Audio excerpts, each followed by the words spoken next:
piece of shit! Are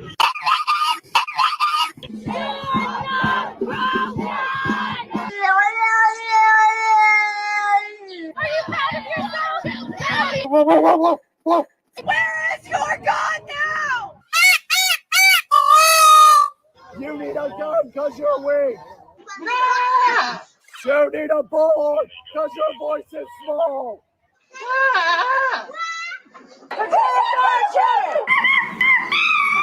Enough is enough!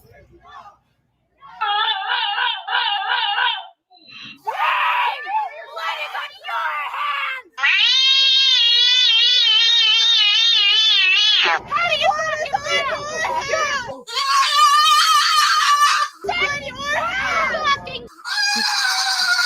Thumbs up! Thumbs up! Can't stop! I'm gonna go fucking celebrate! My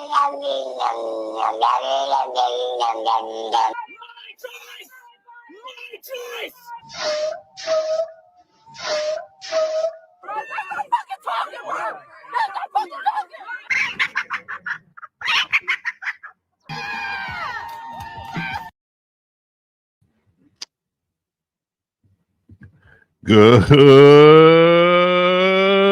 Good evening, everybody. Welcome to Viewers Discretion. I am your host, Joe Neerman, a.k.a. Good Lawgic. Only 3 days left. 3 days plus an hour because we're going back in time. We're going back in time. That's what everyone says. Fall back. We're falling back in time. So it might say that I'm like 10 minutes late, but I'm like 50 minutes early. If you sort of look at it that way, and I got like so much added time now because it's like all of a sudden now just boom, boom. There's like way more time now. We got more time, and that's really all that matters at the end of the day. Is I got plenty of time here for you guys. I hope your weekend has been going phenomenally well. I hope it has been going well. I almost started with this one. Which I don't know. Maybe I'm going to get a music strike on this one.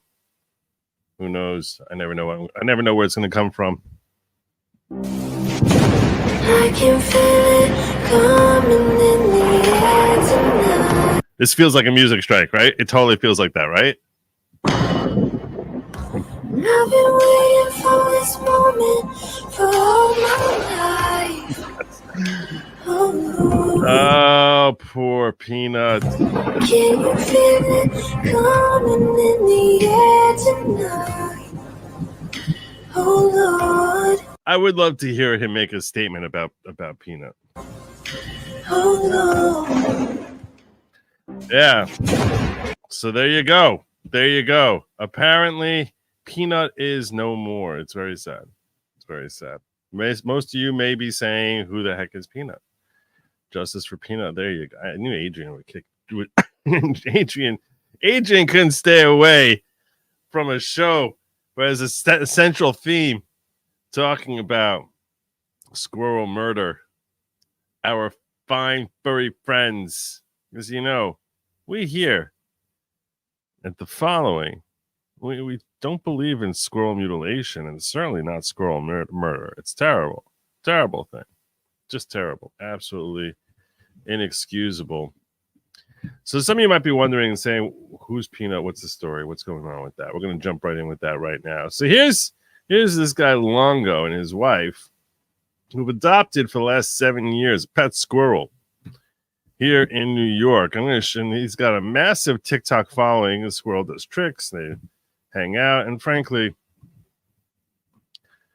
after seeing a few of their videos, it looks like it's pretty people playing with a squirrel. I'm not going to kid you. That's what it looks like to me. Like, here's a little sampling. A lot of their videos have music which is definitely copyright struck. It's definitely going to earn me a copyright strike, so I'm going to have to be a little careful about what I share here. I'm just going to take a smattering here. This is the Instagram. They also have a TikTok, which I think has over 1 million followers. They got 600,000 followers for Peanut the Squirrel on Instagram. And I think they claim over 1 million on TikTok, but this will give you a little idea as to what it's about. I can just pick one at random. In my Tuesday, you could say that girl as good as gone. Okay. And then went Thursday. That's exactly the sort of thing that YouTube says, no, what are you thinking? What are you thinking? I'm gonna turn the music off just so you can get like a little thought, I guess, to like how this cute little squirrel is. And this is one of the, look at that thing jumping around there. That thing flies around. It's definitely about, it's pretty people playing with a rodent, right? I mean, that's what it is. That's what it is. I'm not going to kid you. This guy's jacked. And here comes the squirrel. It's always popping out of nowhere.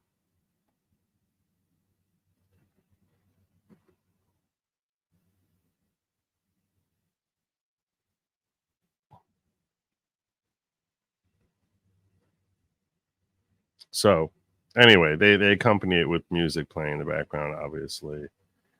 I have no idea which. You see how it's like jumping around all the time and all that other stuff. And basically, there's little Peanut there who's hanging out all the time. So that's Peanut the squirrel. I think you got a general idea. His wife comes on with the squirrel also in some of these, I think. In some of these, most of them I've seen is the dude. Here's the wife with the squirrel. Both of them with the squirrel. Like I said, pretty people playing with the rodent. That's what it is. That is a big squirrel.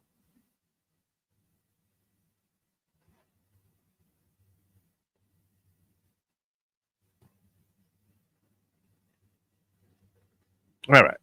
Anyway, so I think they found it and basically adopted it. I don't think they bought the squirrel. I think that they just found it in their house one time. That's a big squirrel. Gosh, that thing is big.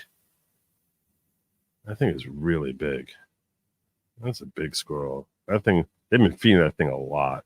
Well, anyhow, you get the general idea. You get the gist. You get the gist. That's Peanut and his owners, the Longos, who apparently, well, this happens. Well, let me turn off my stop that. So I can turn some audio here. You can actually hear him now.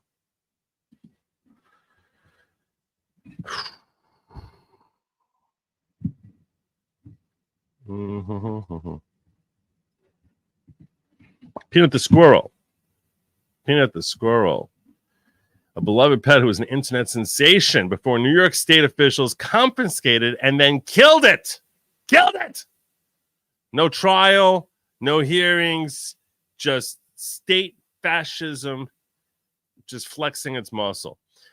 Is drawing even more social media attention after the rodent's death. The State Department on Environmental Conservation seized Peanut and a raccoon named Fred from owner Mark Longo's home and animal sanctuary in rural Pine City near the Pennsylvania border earlier this week. The agency, which said it had received complaints that wildlife was being kept illegally, then euthanized the critters to the horror of Longo and about 550,000 of Peanut's best friends. As word got out, the X memes went up. Quote, President Trump will save the squirrels, Elon Musk wrote with a squirrel and a crying face emoji, RIP Peanut. The text was accompanied by an image of the rodent on the back of his smiling owner, Mark Longo. If you strike me down, I will only become more powerful than you could possibly imagine. Obi Peanut Kenobi. Shared by Elon, obviously. Radicalized squirrels in MAGA hats begin uprising, read a Babylon Bee. Headline. That's kind of funny. I didn't see that one. Let's see if I get that. No, you don't have an actual link. You're just pretending. You're just teasing me with that. Yeah, they're just teasing me with that. Another tweet depicted John Wick, Keanu Reeves' fictional movie character who goes on a killing spree after his beloved dog killed by a mobster, and warned that denizens of the web may react similarly. While some memes expressed humor, others dripped with outrage that the DEC and Chemung County Health Department had put the animals down to test them for rabies. State law requires people get a license if they wish to own a wild animal. Longo, who adopted Peanut some 7 years ago, said he was working to get certified as an educational animal. Peanut's popularity was no joke. An Instagram page dedicated to the squirrel has more than 550,000 followers, and the couple uploaded the playful reactions with the rodent and other animals they care for. You're sheltering a pet squirrel and a raccoon, are you not?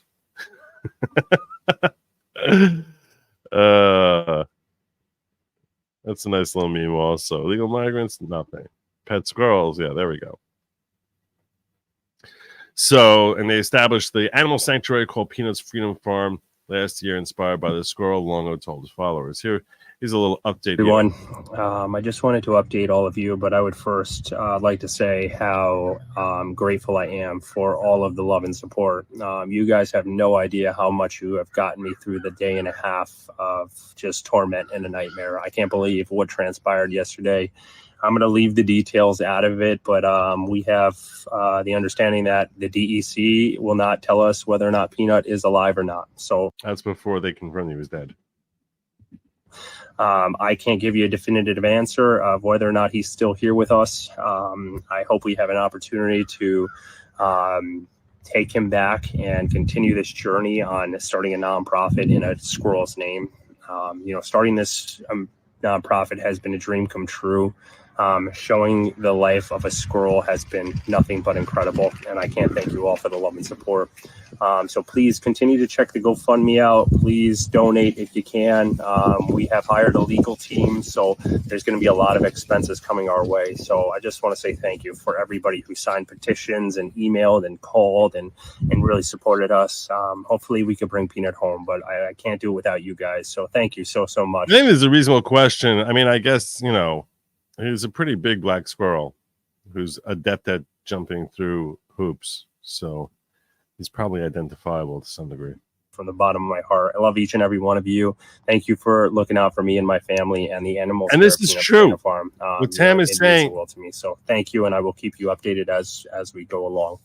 What Tam is saying is correct. That's part of what's weird about this whole thing. He said he was kept out of his house for 5 hours while they were raiding his home for various animals. Here he is describing his ordeal in a little bit more detail here. When he first learned of it, TMZ was on it. TMZ was on it. Heck, I don't hear nothing. Neither do you. Peanut. And the raccoon as well. And the raccoon as well.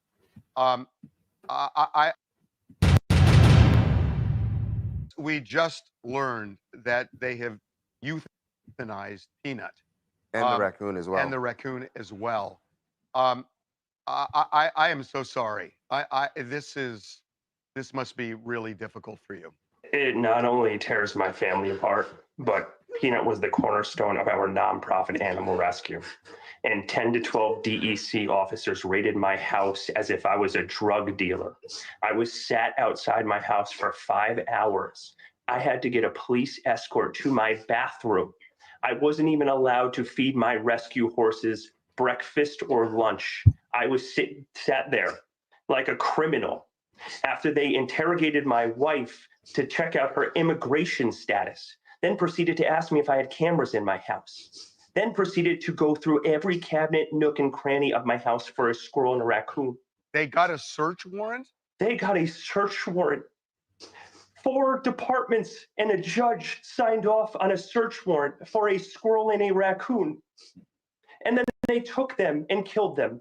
Why did they go through all that to get a search warrant for an animal that had been with you very safely, and the world witnessed this for 7 years? Why now suddenly did they show up with a search warrant? It does sound a little strange. Like what led to this now? And take these animals. We haven't a clue. We don't know who made the complaints. Again, Peanut was an indoor squirrel, not harming anybody. He's been with us for 7 years. Not a single complaint was ever filed for this animal. We had him for 7.5 years. He became the world's most famous squirrel. We weren't hiding him by any means. He was all over TikTok. He became the first squirrel on TikTok to ever hit 1 million followers. He did every news station around the world. He's helped people.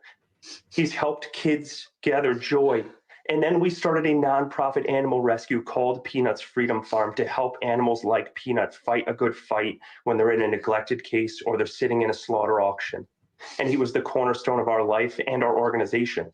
We used his platform to help raise money for the 300 animals we have at our sanctuary. How did you find out that they euthanized Peanut?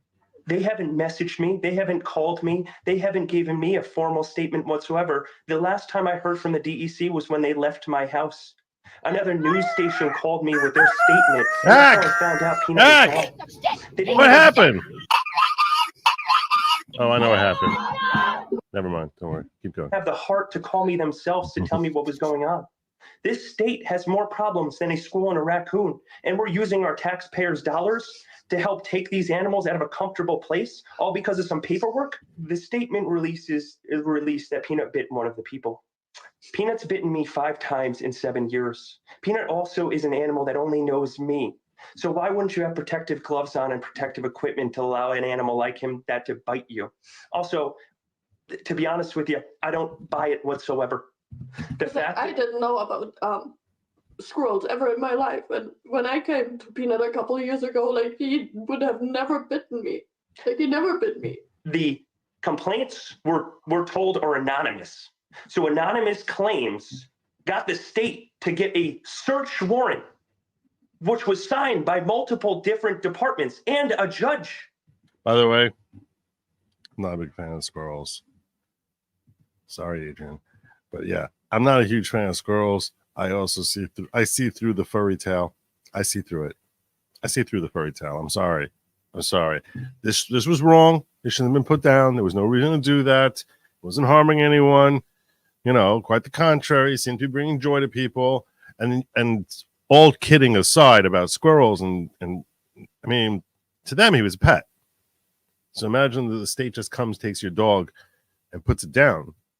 To them, he's a pet. So, you know, it's kind of heartless. But I agree with you in principle that you see a squirrel. We just come to accept squirrels as being not rats, because they get away with a lot because of that furry tail. They get away with a lot because of that furry tail. Basically, rats with a furry tail. But yeah, and slightly longer legs. Slightly longer legs. But yeah, this is just wrong. It just feels so wrong. So I want to know what the evidence was that this was such a devastating thing to the community that we had to waste taxpayers' dollars and ruin a family in a nonprofit animal rescue because we have power. There we go. Will you be taking some legal action? Oh, the firefight has just begun. This needs to be used as an example of how this state uses their resources and their power. Not only that, the only source of Governor Hochul income and donations have come from Peanut's social media. I don't know how I'm going to run the nonprofit animal rescue with over 300 animals at my sanctuary right now without the funding from Peanut.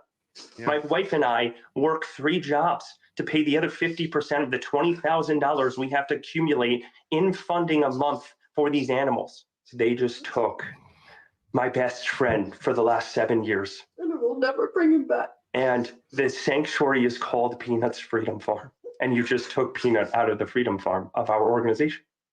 And everybody looked at it like it was just nothing. This is the DEC who is supposed to be helping animals out of bad cases. And you came to a case that had animals in good possession, and you took them and killed them. Not only that, you just put the entire organization in jeopardy, because I don't know how we're going to fund this organization anymore without this social media. I haven't a clue. So there you go. There you go. Special place in hell for anyone involved in this nightmare. I'm heartbroken and furious about this. This is the stuff that creates the killdozers, Marvin Harmeyer, infuriating. Look, and I get that. And I get that more from the aspect of it being a pet than anything else. And I think they're saying, like, look, you know, it's our pet who we love, and it's also financially destructive because we can't run our preservation center here without him, because he was sort of, you know, he's the draw. He's the draw. The question some people, I haven't seen the warrant. I would like to see the warrant. I'm very curious about it. I want to try and steelman the state's position here for just a moment. Although I'll share with you, this is Governor Hochul. This evil biatch. And you can see from the sloppy makeup, it's just everywhere. Like she uses like a, one of those rollers, those painter rollers to just smack, just cover herself. She's like, oh, let's get some blush. Oh, let's get some eyeshadow. Oh, I think I need like spider legs coming out of my eyes. I need spider legs coming out of my eyes for my eyelashes. You can see, tarantula eyelash woman here with her oversprayed hair. She's a walking nightmare to the environment. So let's hear from her as to her thoughts on the upcoming election. Because she's all about democracy. It gave me a chance to tie the Republicans running in these seats, the incumbents, closer to Donald Trump, and remind everybody, if you're voting for these Republicans in New York, you are voting for someone who supports Donald Trump. Ooh. And you're anti-woman. You're anti-woman, of course. You're anti-woman. You are voting for someone who supports Donald Trump, and you're anti-woman, you're anti-abortion, and basically you're anti-American because you have just trashed American values and what our country is all about over and over and over. It gave me a chance to American is basically killing a harmless squirrel. That's what the American way is all about. It's life, liberty, and killing squirrels. That's what it's about. Apparently, it's killing life, liberty, and killing pets.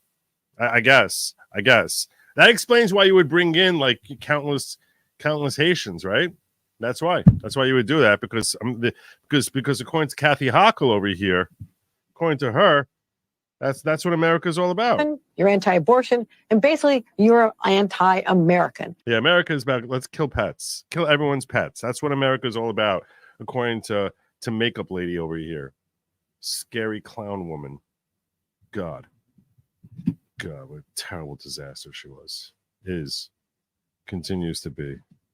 Awful woman. Awful one.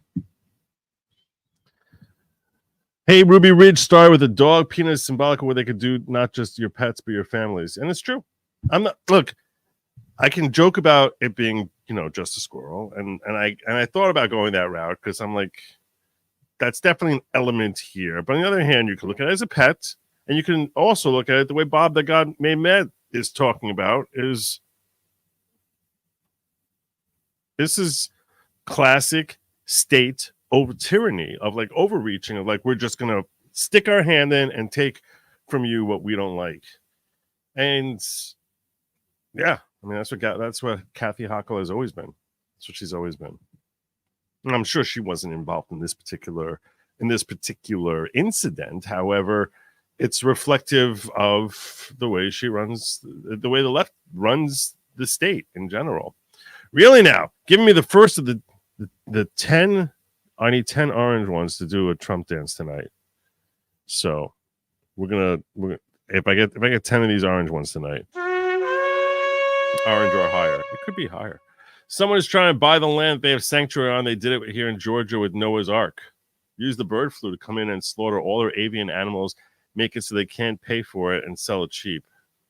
Ooh, now that is an interesting theory. That's an interesting theory I had not considered. That is an interesting theory. That's what Montgomery Burns would do, right? I mean, that's what he would do. Kill the pets. You still want to keep that place? You're not worried about foreclosure? It's interesting. I mean, if I want to try and steelman the argument here, so animals who are, wildlife could have rabies. I don't know why you have to kill them to test them. Like it doesn't seem like that's a logical thing. That doesn't seem like it's a logical step. That doesn't in the process of like, oh, this is how we test for rabies is we butcher animals. I don't think that that's part of the testing I could be wrong.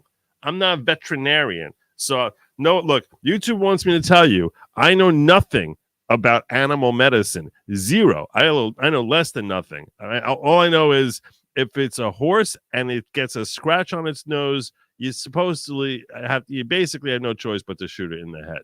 That's what I know about. If a horse gets a sore throat, oh, there you go. Get the rifle. That's the only thing I know about sports medicine. Not sports medicine, excuse me. About animal medicine. So, yeah. But so I'm not the guy on this. I would just imagine. I don't know. It's the 21st century. By now, we probably have some way of testing animals for rabies without butchering them. Just a thought. It's just a thought. If not, someone should work on developing a process where maybe we could test for rabies without ripping the animal's head off literally. Just a thought. But apparently, it was killed in the rabies testing. Like I'm sitting there. I'm like, what do they do for rabies testing? Dissect its brain? How is that possibly related to rabies testing? Doesn't make any sense to me. Doesn't make any sense. It cannot be. And I'm trying to steel man here. I'm genuinely trying to steel man and say, look, maybe they had a health concern. And there's a health concern. You can, and genuine, and I don't mean like, a health concern the way we've heard about some health concerns, like in the movie Outbreak. I'm talking legitimate health concern. I'm dancing very carefully here, YouTube. I'm dancing. All right? I'm dancing. So yeah, maybe it's legit. No, I'm saying to Steelman now. Maybe it's a legitimate health concern about rabies here, but it's like there's got to be a better way. There's got to be some way we can have our cake and eat it too on the whole rabies testing thing. That's just my thought. I know nothing about animal medicine. I feel like this is an area we can have our cake of testing for rabies and eat it too, where the animal escapes the process without needing to join Pet Cemetery in order for his owners to ever see him again. It's crazy. We can dream that big. I think we can dream that big. I think we can. I think that's okay. That's okay. Oh, Lord. Squeeze Scar says, dance for the money, funny hat man. Dance for the money. We're 2 out of 10. We're 2 out of 10. Louise Rossman made a great video about peanut and the hypocrisy of how New York chooses to enforce the law and use their resources. Yeah, he's pretty good. I'm a big fan of Louis Rossman. I got to meet that guy.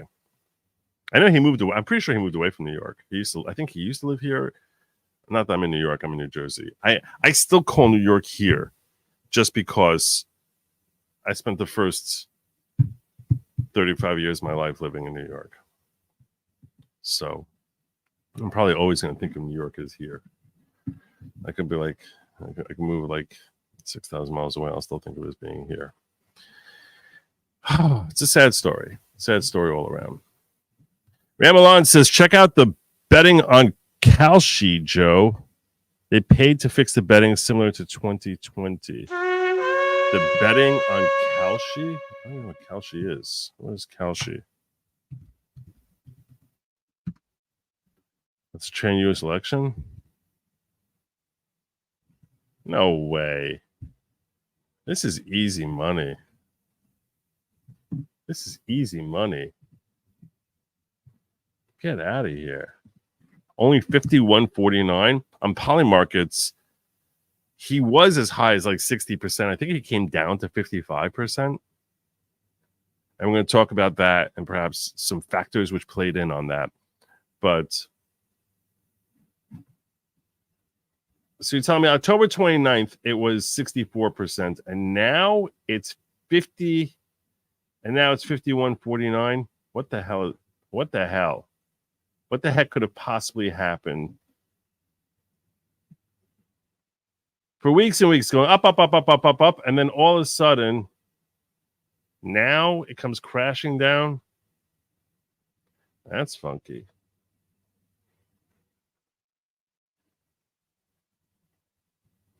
And this is the news which I was going to get to here. This Des Moines Register poll. We're going to talk about that soon. We're going to talk about that in a little bit. The Des Moines Register poll. I'm working my way there. Yeah, I know. This is a joke. This is a joke. As I'm gonna. Okay, let's get into it. Let's talk about the Des Moines Register poll. Let's talk about it. Remember, for 9 months, you and I had a GB. Been here for a while now, and I like it. Only way to test for rabies is a brain tissue test. Gotta unalive and do so. Disgusting. How can that possibly be? Why wouldn't you just, I don't know, have him bite someone? There's got to be a way. There's got to be. I think we should dream. I think we can dream of a way that can. There's got to be a way. Also, most places just do a 10-day quarantine. Yeah, there you go. There you go.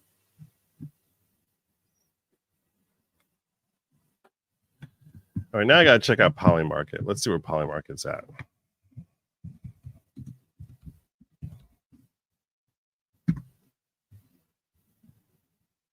$55.44. It was as high as 60. Yeah, something funky is happening. Something funky is happening. That's for sure. Can't test without looking at the brain. They can quarantine, but either they off the animal or the human gets the shots. And since shots are owie, bye. Okay. A lot of people asking. Let's talk about it. Let's talk about it.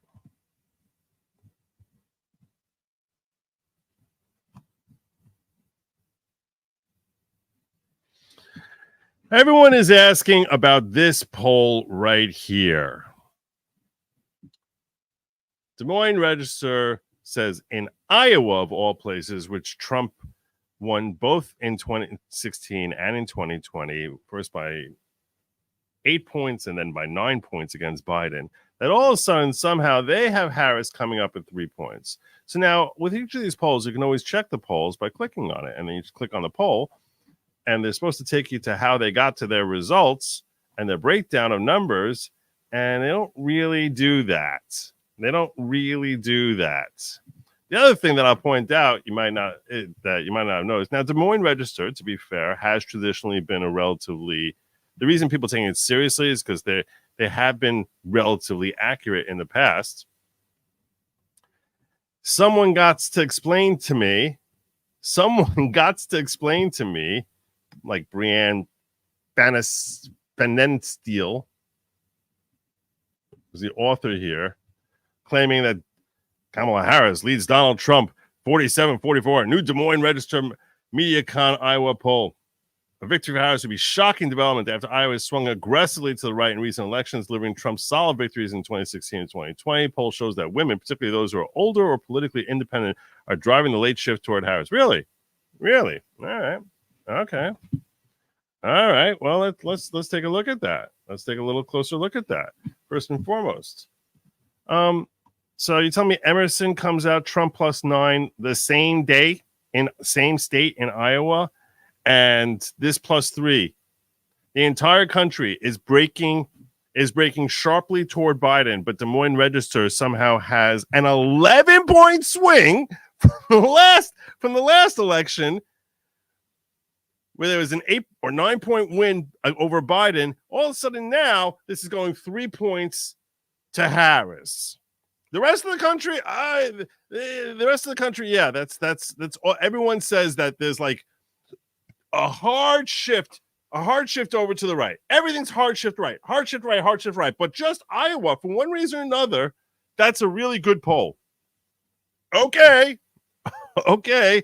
I'll tell you another entity which has been really good at their predictions, because some are better than others. Emerson, frankly, to be fair with you, is not as highly ranked as Des Moines Register, which is certainly going to give hearts to the left.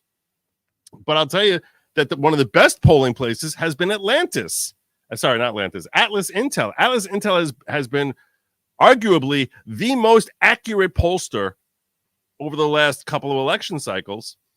They have him winning Wisconsin by a point. They have him winning Michigan. This is their final polls. They have him winning Michigan by 2 points, which I don't think he's going to win Michigan, not because I don't think he's going to have enough legal ballots. I just don't trust Gretchen Whitmer not to thoroughly cheat and steal that election, where I think she will literally print out ballots and we will never be told having any opportunity to investigate. So while I think that he's likely to win by 2 points, if not more, as far as actual genuine ballots, I don't think he's going to be declared the winner in Michigan, because I think that we're never going to know that he won it, because Gretchen Whitmer is going to steal it, because she changed the law in Michigan to basically say the only person who can investigate it is the person who's overseeing it, my right-hand buddy here, Jocelyn Benson, who's busy prosecuting the alternate slave electors from 2020. So, no, I don't think that they have any intention whatsoever of running their elections legitimately. I think they're corrupt as hell. I think they should burn in the deepest chasm. Is it chasm or chasm? It really depends on who you ask. But they should both burn in the deepest chasm of hell. But as far as what the people are saying in Michigan, what they actually are voting for, yeah, I think that they, like the rest of the country, are like, yeah, we're not really down with this whole no one can pay for their basic living expenses anymore under a Biden-Harris administration. So they, like the rest of the country, have swung sharply right, like Wisconsin. Like, that's what I'm saying Michigan did. What else does Atlas say? Oh, they say Pennsylvania is +2 for Trump. There you go. They say North Carolina +4. Georgia +2. Arizona +6. That's right. If you go state by state, every battleground state has shifted a good 8 points from the left to the right. But all of a sudden, I'm supposed to sit here worrying that even now we're saying that on a national level, that Trump is winning by 2 points. And they're not alone in that. I'm just saying they happen to have historically the most accurate polling out there. So all of a sudden I'm supposed to be sitting here all freaked out about the Des Moines Register coming up with 3 points. I have no idea who the heck is running things over the Des Moines Register. And the other thing is they don't tell us anything about how they reach their results. They don't break down their numbers. They don't break down anything. And I'll tell you this much. The one thing I'll tell you for sure I know, ain't no freaking way Kennedy's getting 3 points. There's no way 3 out of 100 people are voting for Kennedy in Iowa. It just doesn't make any sense. Nothing about this makes any sense. So, yeah. Don't worry about Des Moines Register. Don't worry about any of that nonsense. Don't worry about any of that idiocy. It's all idiocy. There's a reason that across the board, everyone, I mean, even the Washington Post says that she's only going to win Pennsylvania by a point. But yeah, she's going to win Iowa by 3 points. How stupid does that sound? How stupid does that sound? USA Today calling Pennsylvania a tie. But Iowa should win by 3 points. Marist, which is a deeply left-leaning, which is giving her 2 points to Pennsylvania and 2 points in Wisconsin to Harris. 3 points in Iowa. Okay. All right. I don't know what the heck they're thinking out there. I don't know what they're thinking. But yeah, I wouldn't worry about that. Do not worry about the freaking Des Moines Register poll at all. Don't worry about it. Don't give it a second thought. The left is desperately trying to find. I mean, think of how silly this sounds. Yeah, this poll is right, and the other 1,000 polls that we've seen, all wrong. They're all wrong. They're all wrong. All of them are wrong. This is the one. This one right here. That's the only one. You gotta know when you're being played. You got to know when you're being played. And I'll tell you right now, this is someone trying to play you. Someone's trying to play you. Don't worry about Iowa. He'll win Iowa handily.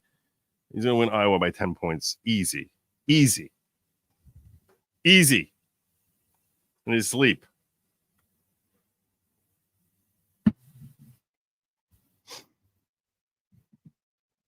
I've lived in West Village, New York City for 10 plus years. I've seen many Trump hats, but way more lunatics. Baby steps of progress. Yep, that's true. That's true. There are a lot of lunatics. Rich Barrett's review of the Iowa poll. It's obvious from looking at the issue section that she mainly polled Democrats. Threat to democracy was highest. Yeah, that was the other thing that they said. Threat to democracy and abortion were the two issues they cared about. No one cares about the economy in Iowa anymore. Regarding the bets, people who went in early and made a profit as the odds went up have the option to pull out early and keep the wins they have, like with stocks. In that case, check VLM, the volume of trades and money. Oh, that's a good point. That's a good point. If you're unfamiliar with what Bob is referring to here, he's referring to hedging your bet. So if you much like with the stock market, right? So if you invest in a stock, so in that case, you buy a futures option, okay, which means when you're buying a futures option, what you're basically saying is, I'm gonna basically buy from you the opportunity that I can lock in this price that it is today or thereabouts, and at any time in the next month, 2 months, 3 months, 6 months, whatever. It's called a futures when you're dealing with commodities. It's called an option when you're dealing with a typical, more traditional stock. But they're essentially the same thing, just different nomenclature depending on the type of the type of issue that you're dealing with. But what you're basically saying is, I'm paying you money today, that you keep that money no matter what. And what I'm buying from you is the opportunity that at any time in the future, I can buy it at this price, which means if the price goes up, so now it's selling at $15. If it goes up to $18 per share, so now I can still buy it at $15 and then immediately flip it. So when it's at $18, $20, so I'm basically what I'm saying is, I'm going to buy it from you 3 months from now at $15 and then flip it, and I'll make the $3 per share. And you're not talking about doing it with one share, you're talking about doing it with thousands, tens of thousands of shares in theory, right? So this way, if you want to do it with 10,000 shares, the advantage to this is it gives you an opportunity to leverage your capital. Because if you only have $10,000, right? And let's say it's $10 a share right now, right? And so in that case, you could only buy 1,000 shares. So if it goes up to $5, it goes up by $5 from $10 to $15, which was a significant jump. Don't get me wrong. That's a rise of 50%.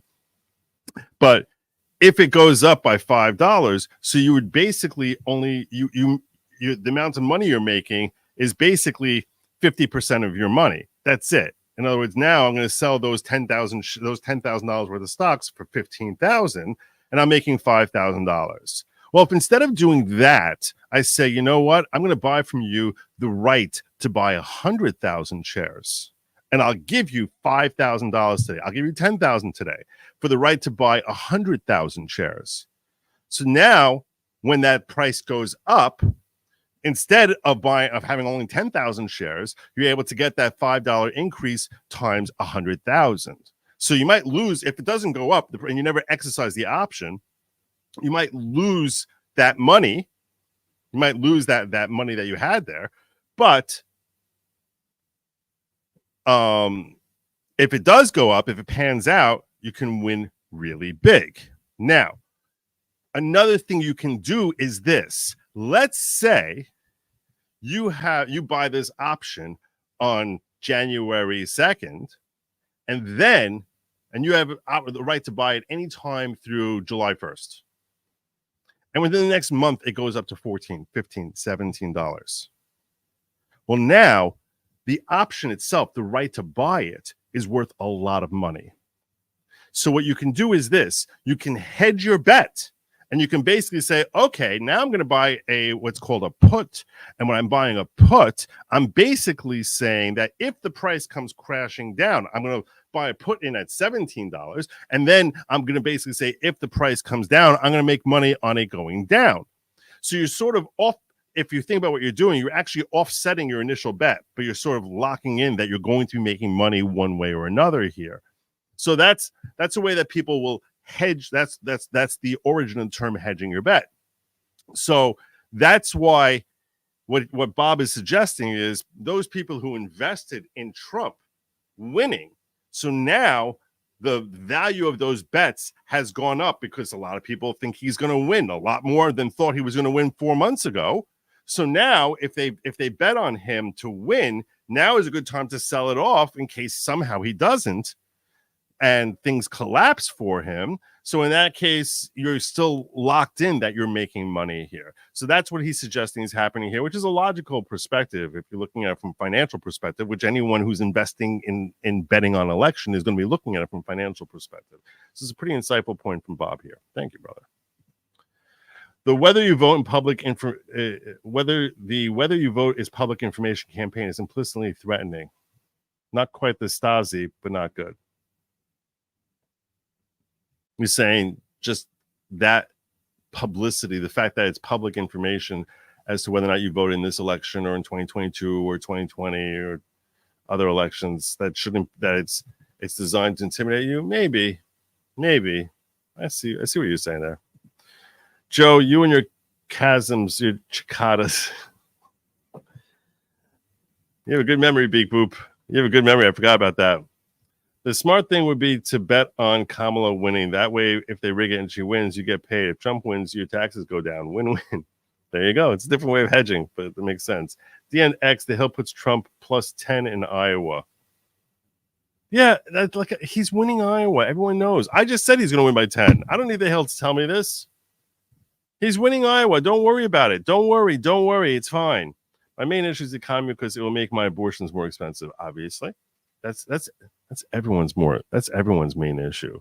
Will I still be able to afford my abortion?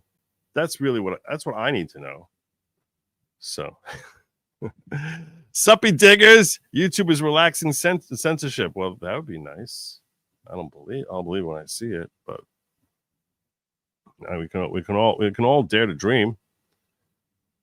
Bill Dozer says, yes, the squirrel part is something that pulls at the heartstrings, but what really infuriates me and a lot of folks is disparate enforcement of law. We are getting closer to anarcho-tyranny. It's true.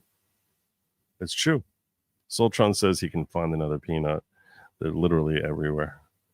Jai Rep says, Joe, never underestimate, again, the power of messaging with people's pets or cruelty to animals. I do think it's a good thing for them to play on. That's for sure. I do think it's a good thing for them to play on. Okay.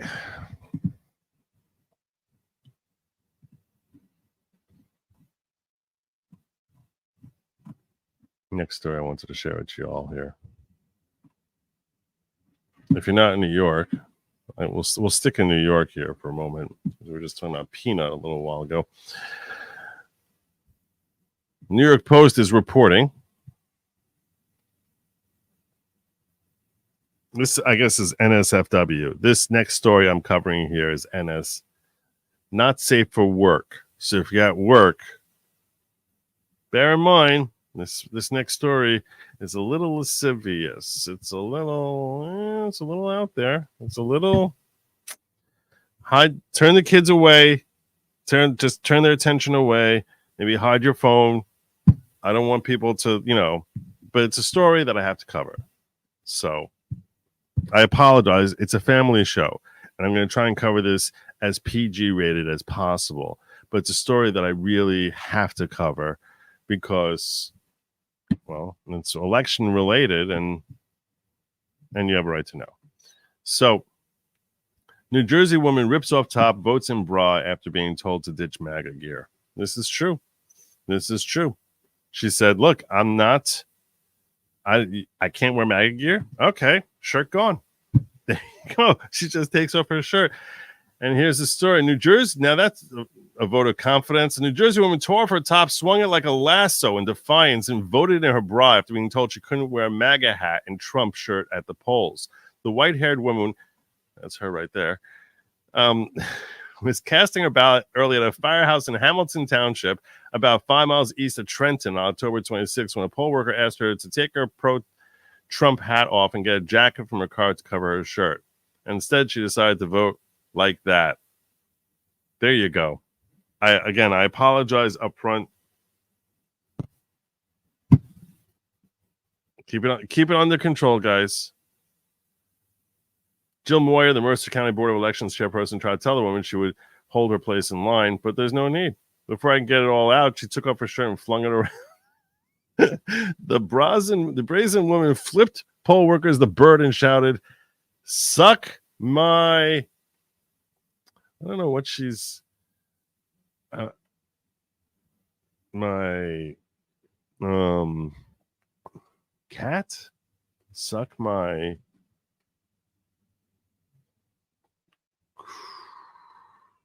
clot?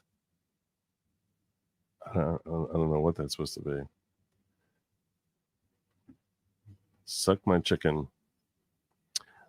This is why I vote Trump, she added. according to since deleted Reddit post showing the woman wearing silver hoop earrings and a nude bra.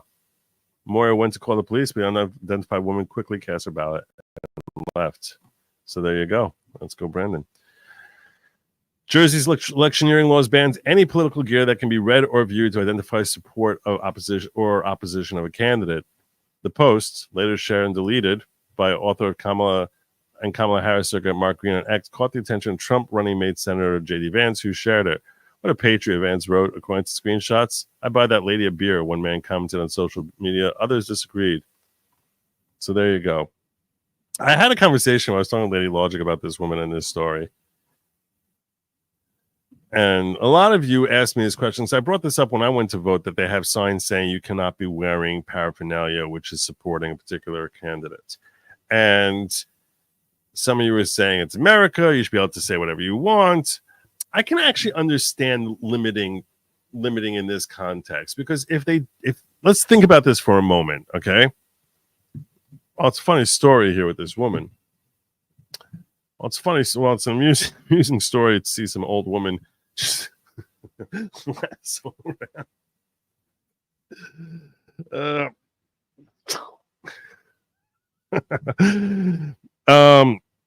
I can understand it, because if they didn't restrict it, it would be a swamp of people trying to harass you when you go vote, to vote for both candidates. That's what it would be in every polling station. It would just in every voting station.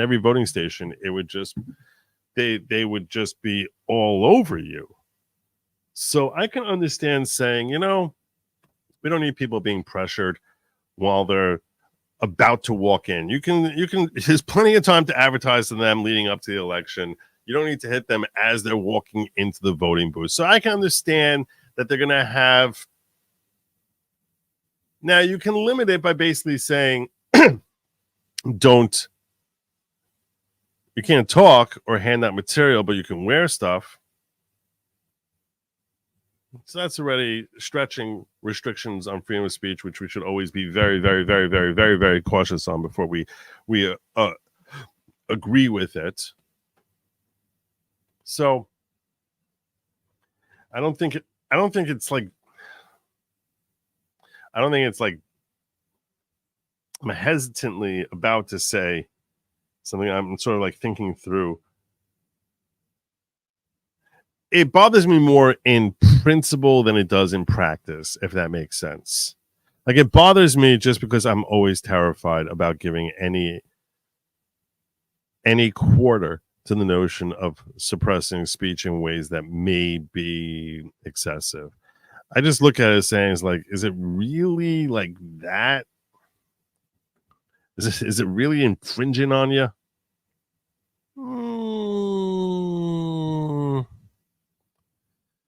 I guess, like I said, I'm bothered more in principle than I am as far as I don't think anyone is really being harmed by saying you cannot wear that shirt. I don't think that's really ends up harming. It's more of just the theoretical element of I don't like saying it's okay for the state to do something. But that's more of a principle than pragmatically the impact here is, oh my God, this is calamitous, other than giving power to the state to engage in restriction of speech in ways that arguably exceed the license that has been granted by the First Amendment, or the limited license, or the lack of well, I think you understand what I'm saying here. I just don't think it does anything to anyone.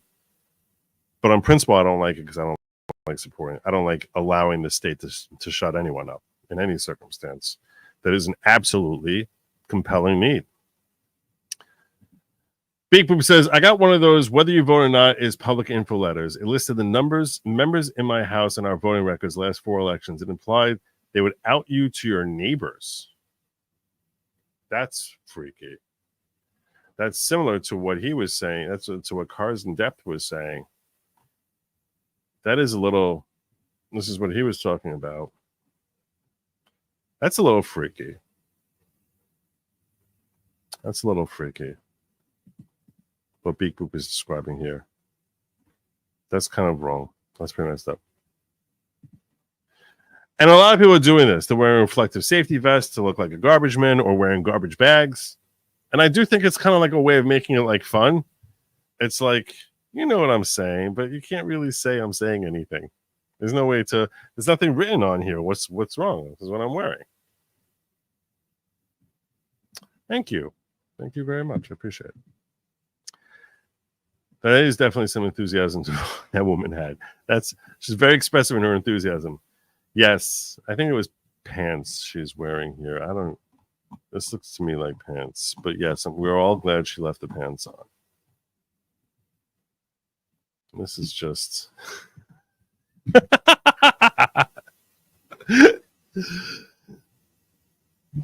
So there you go. I told Lady Lawgic I was going to be covering this and about a woman taking her top off, and she just sort of like looked at me, and I was like, "This is the picture I'm going to be sharing," and she just started laughing. So there you go. There you go. Okay, so I made a. Hold on a second. I'm supposed to be checking this out here. Someone wants me to share something they shared on X with me. Oh, that was the hill that was dropped Barracuda, right? Okay. I don't think I need to cover that right now. I'm feeling a little regret. And I wanted to talk to you all about the regret that I'm feeling. Let me see if I can find it here. Yeah, this is it. Okay, so I don't know anything about Curtis Bashaw. He's running to be my new senator. To replace Menendez, because Menendez exposed himself here. He's running against Andy Kim. And frankly, I saw Bashaw's picture. And when I saw this, I saw his picture. Let me get a picture. You see a picture of Curtis Bashaw, and I was like, okay, this guy's MAGA. This guy's totally MAGA. Can I show you what Curtis Bashaw looks like? I never heard him before. I was just like, all right, he's not a Democrat, and he looks like he's MAGA.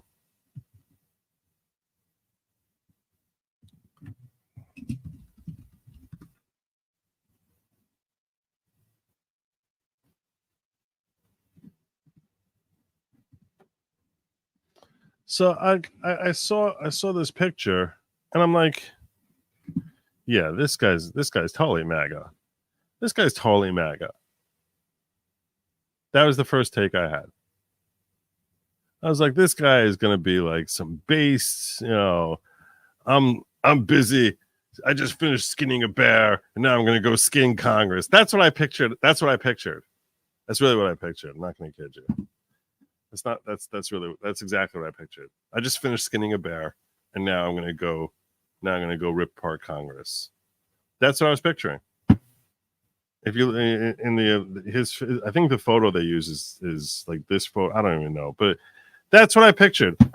I want a guy who's skinning a bear to be my senator. I want him to kill the bear, and then I want him to skin it.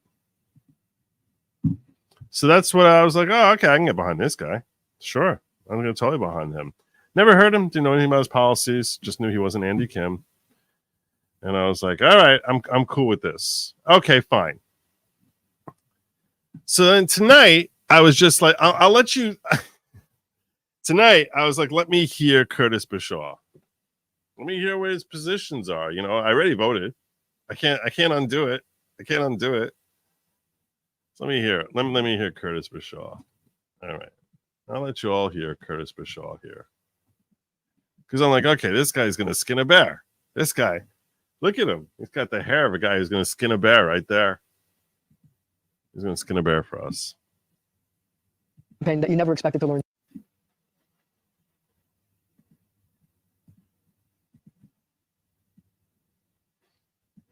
There we go. That's what people are looking for. Andy Kim, we wish you good luck. Thank you for joining us, and thank you at home for joining us as well. We're back with a bonus conversation with Curtis Bashaw. So you're in the home stretch of your campaign. What have you learned so far about the campaign that you never expected to learn when you started? Wow. Well, first of all, we've put 77,000 miles on the car. 77,000 miles?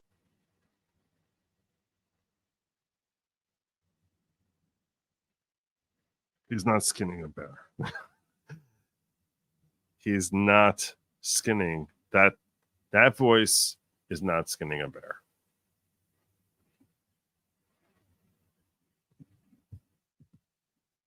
Part of me died. I was like,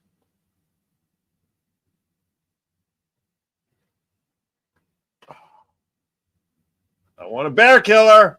I want a bear killer. He's not skinning no bears. No bears.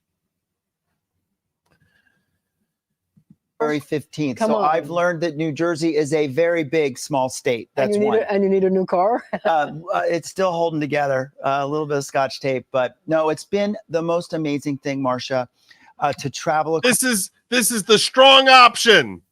This is the strong option that I got. This was the alpha male I was voting for. Across New Jersey and talk to voters. I started. I'm taking alpha female. I don't care. You could be plenty. You could be. Just want someone who's going to stand up there and just be fierce.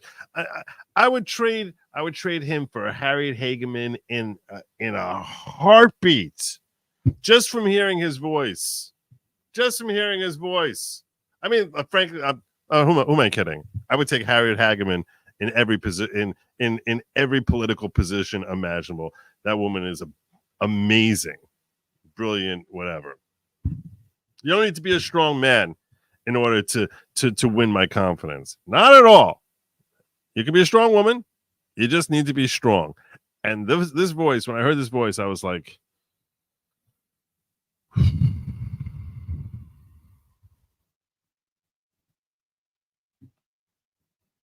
and I'll tell you something.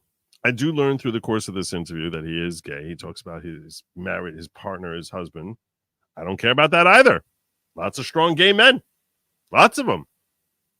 Dave Rubin. Douglas Murray. This guy, I wish every politician I ever voted for was Douglas freaking Murray. That ain't it. I know it when I see it. I ain't seeing it. This morning in the Secaucus train station. What I've learned, big picture in this state, is that we are one state. We are independent-minded, scrappy, the most diverse state, and the citizens are ready for change. They want to do better for New Jersey. They want an outsider, not a career politician. And so I've felt welcome in all these conversations, not just with Republicans, but with those unaffiliated voters and the Democrats. So has anything surprised you? Douglas Murray is a fierce. He's arguably the fiercest debater I've seen in the last 10 years. That guy is amazing.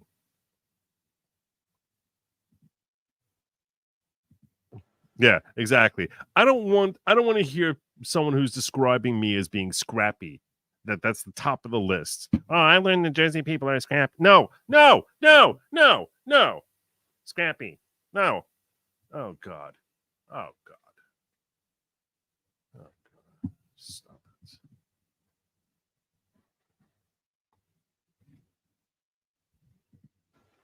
it. Yes, plenty of things have surprised me. It surprised me how mountainous and beautiful Sussex County was. That's what surprised him about this election. What surprised you about this election? How beautiful Sussex County is. Good God. This is the guy I voted for. I burned a vote on this. I should have just left it blank. If I had heard him, I would have just left it blank. I've been like,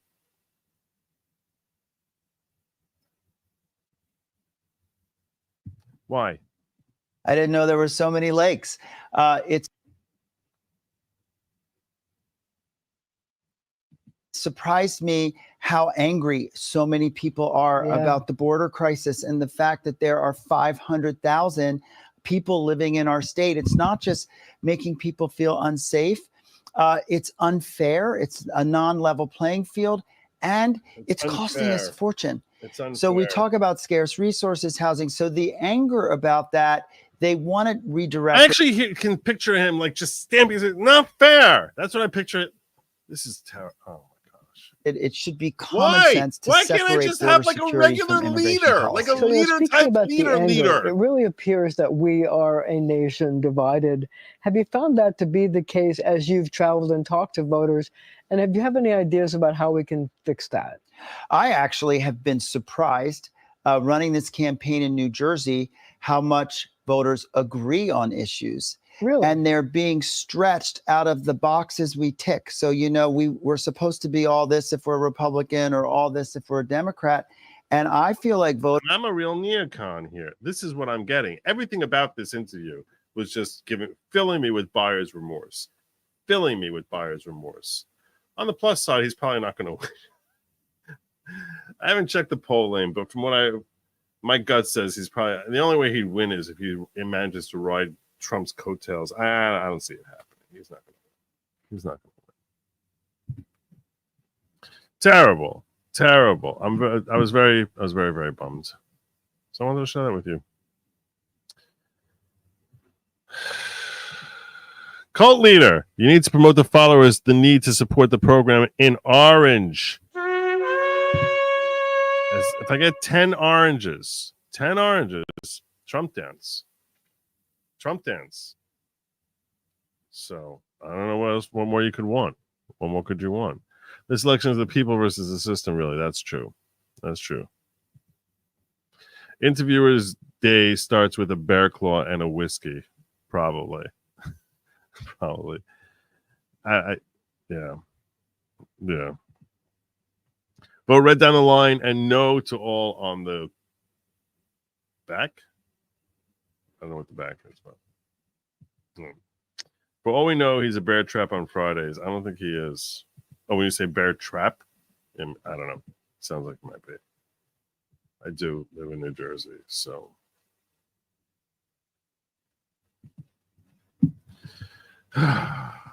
Maybe very sad. I would take this woman here. This got shared with me, and I was like, I would take Lily Tang.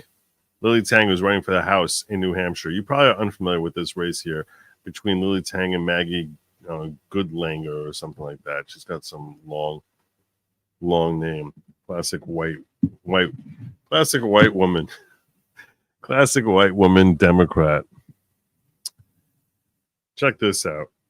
I wish I had Lily Tang running for us. And hope for the best. You're not going to hear that.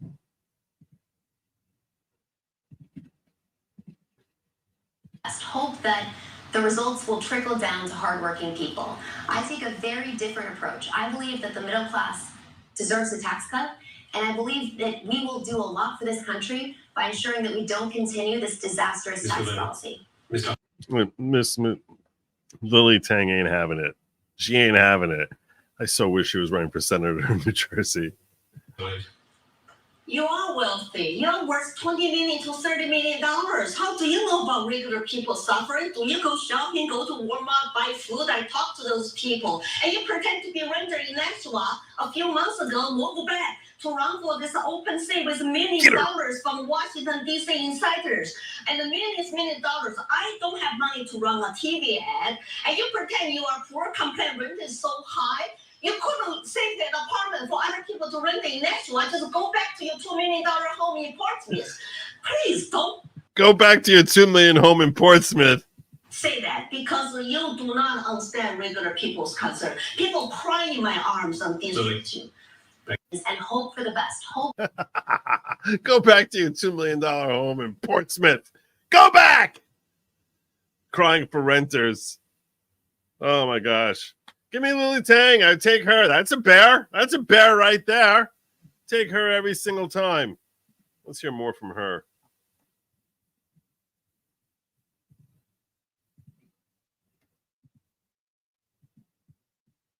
Because as I don't even know, by the way, like I would say at least a third of what Lily Tang said. I have no idea what words came out of her mouth.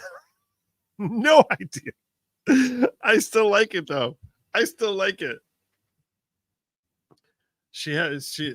I'm guessing she has a thick Spanish accent. So I've traveled around this state from my neighborhood in Nashua all the way up to the North Country. I see Ukrainian flags everywhere I go. The people of New Hampshire understand that this is a fight. That's a lie. You don't see them everywhere you go. I've never seen a Ukrainian flag outside of social media. Zero times outside of social media have I ever seen a Ukrainian flag. I don't buy it for a second. I see them all over. You don't see no freaking Ukrainian flags. Fight for freedom. It's a fight for democracy. This is an unjust war that Vladimir Putin waged against a sovereign nation. My opponent believes that the path to peace is through Vladimir Putin. I know from my own professional experience that that is just so dead wrong. You know, early in my career, if I could finish, please. Early in my career, I worked for Senator John McCain to take on Vladimir Putin. I'm banned from Russia for life because of that work. And I believe deeply in the cause of freedom in Ukraine. Ms. Tom Williams, 30 seconds. You math cannot add up, okay? And I'm very good with math. Maybe that's stereotype for aging.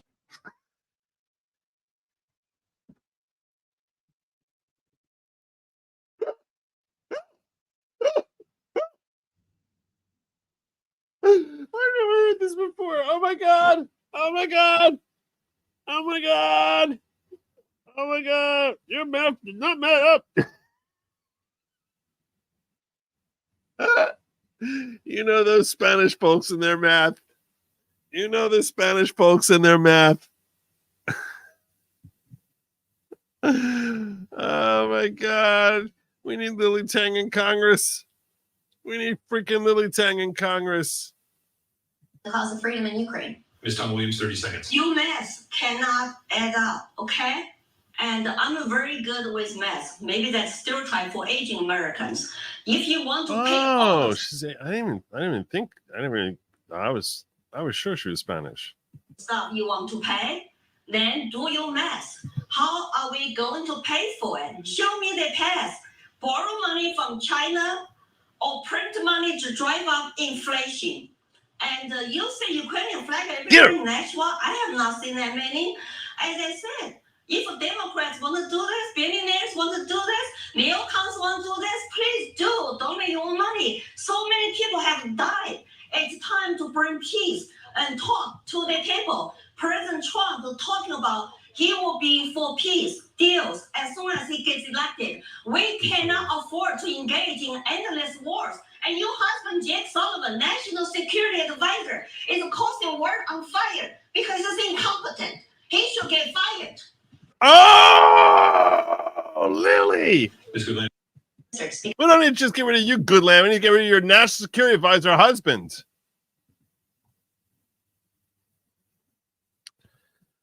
Trump's likely Secretary of State Rick Reynolds. There are a ton of great, brilliant, powerful gay men, women of every race, ethnicity, culture. It's got nothing to do with that. It's all about your character trait. And you can hear it as soon as they open their mouth. You can tell right away. Someone who's sitting here telling you that, I can't talk about the scenery in my state here is a potential Senate.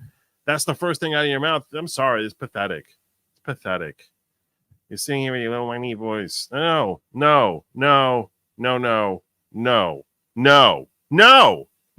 no. No.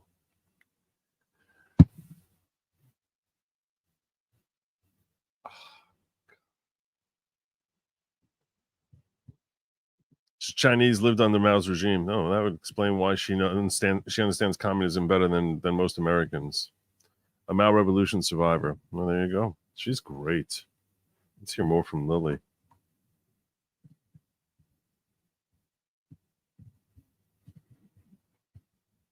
And so I can promise you, Adam, and to all of your viewers out there, that this is the spirit I will bring to this work. Ms. Tom Williams, how do you alleviate some of that fear and anger that's out there in this country? Well, when your former boss 6 months ago come out to call all Trump supporters are garbage, and that's like half the country become garbage, that's not unifying and positive. And it's been going on for a while. Your boss is the most divisive president since I come to this country. Talk about white supremacy. I mean, you are white, lots of people are white, and talk about MAGA Republicans are threats to democracy. All those rhetorics do not help. I like to talk about American dream, how happy I'm here, how much I love this country. I want to serve the people. That's something we should focus on. We've had time for closing statement. And so I can. I love Lily. I love her.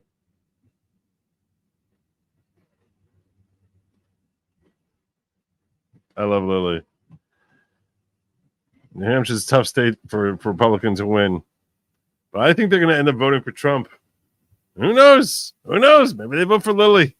Maybe they vote for Lily. We can all pray. We can all pray. We can all pray. Whew. Let me see what we got here. He went bear hunting, Joe, in San Francisco. That's pretty funny. That's pretty funny. That's pretty funny. Okay.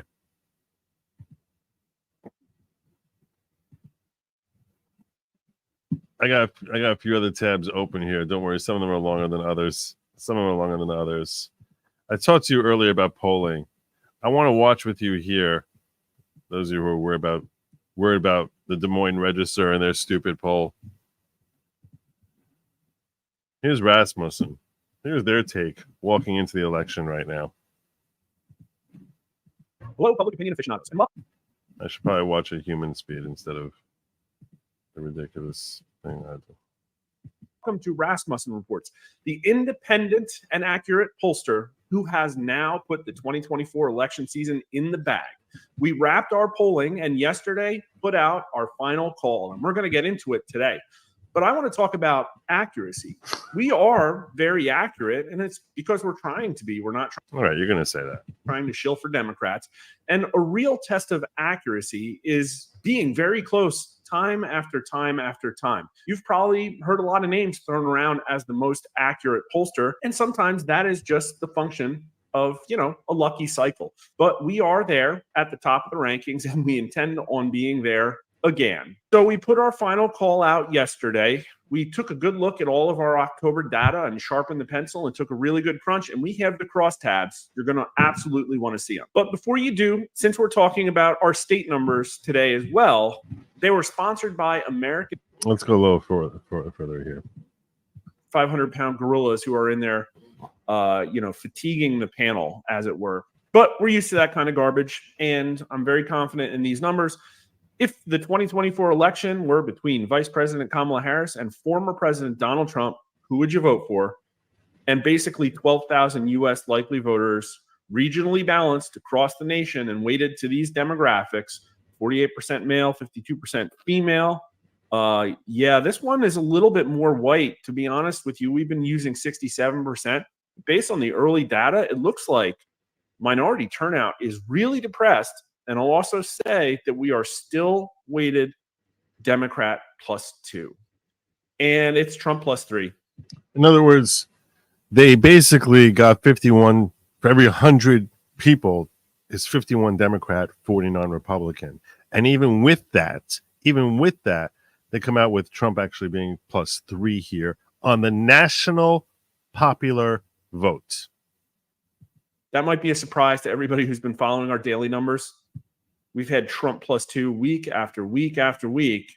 And it really is kind of, 48.8, 46.3. It's really 2.5. It's on the skinny side of 2.5. But the way the rounding works, it's Trump +3. And quite frankly, I'm happy it's like that because I do think, based on the early data, based on a lot of hunches, and based on some stuff with the recalled vote, which we can get into in a little bit, I think there's a chance that Trump outperforms our national popular vote number. Winning among men by 8 points, down only 3 points among women. Listen, if this holds up, all of the cope you're hearing on the internet is that, wow, women are turning out big in the early voting. The thing is that they always vote early, and here they aren't even really breaking for Harris by that much. Harris is up 2 among 18 to 39-year-olds. This would be incredible if it holds up. Trump was winning among younger voters when Biden was in the race. But this is way tighter. I mean, just go back to 2016 and look at how strongly 18 to 39-year-olds went to Hillary Clinton. But a lot of those 18 to 39-year-olds back then are now 40 to 64-year-olds, and they're going Donald Trump by 5 points. That's a little bit narrower than it's been, but I'm happy we got a really big sample because what I see makes a lot more sense. In some of the weekly polls, we had 65. I need Joel to hit the like and subscribe. Okay, my number's down. And frankly, I need Joel to hit the like and subscribe. I'm seeing 1,000 people watching me over on YouTube and 400 likes. If I can't get up to 50% like really soon, I'm gonna have to take steps. I don't want to take steps. Just saying, I'm gonna have to take steps. I'm gonna have to shut down chat. It's awful. It's awful. So yeah, let's get that number back up. 5 and older going to Harris, but here they're going to Trump by 4 points. And so what you're seeing is probably the white, liberal, suburban, higher educated individual that's your Harris supporter being spread out amongst this entire set of age brackets. White voters go Trump by 8. We'll see. It says 30% of the black vote going to Trump. Now, do I think that many black voters changed their minds? No, but this is a likely voter poll. And if traditionally Democrat black areas do not turn up, you might get a number this high. And not only that, it might not even show up in the exit polling because of the way they weight those things. And the Hispanic vote too, Trump by 5 points. We'll see. I'm really sticking my neck out on the line with this one. I mean, seriously, I'm not doing Spanish language polls. I'm not asking very specific questions that you'd want to know to get an accurate Hispanic vote. Like, do you speak Spanish at home, or are your family immigrants or whatever? But still, the trend is Trump's friend year after year. And it looks like he's learned from winning him. the Hispanic He's great. vote, which was the voting bloc that Democrats planned to make their permanent super majority. And Trump finishes with a slightly higher crossover advantage than he's had, a few points of advantage over Harris, and is winning by 7 points among independents. Again, I'm not sure if the exit polling is going to be accurate here. The independents are kind of a grab bag, and you really could get with Trump winning this much in the independents, again, if liberal independents sit it out. So let's take a look at the states. This is all of our state polling. We finally got all 12 crosstabs out. If you had to ask me, I would be more confident in my September and October 15th set of state polling. But again, it's all still really good news for Trump. Arizona, Trump +2. Georgia, Trump +6. We had +5 way back against Biden, but then +3 in the middle of September. Michigan's been back and forth between a Harris +1 and it's He's not winning Michigan. tie. I'm least confident in my Michigan samples. And what everybody says is that Michigan is most likely going to vote the same way as Pennsylvania and not with Whitmer, Wisconsin. So we'll see. Minnesota was still Harris +3, although it didn't. And again, I think that he'll win the vote there. I just think that Whitmer is going to steal it. Narrow a little bit. Nevada, Trump +2, very solidly Trump +2. But this is one of those ones where I think I'm erring to the left based on the fact that Republicans look like they're going into election day with their own firewall, which is definitely a new thing.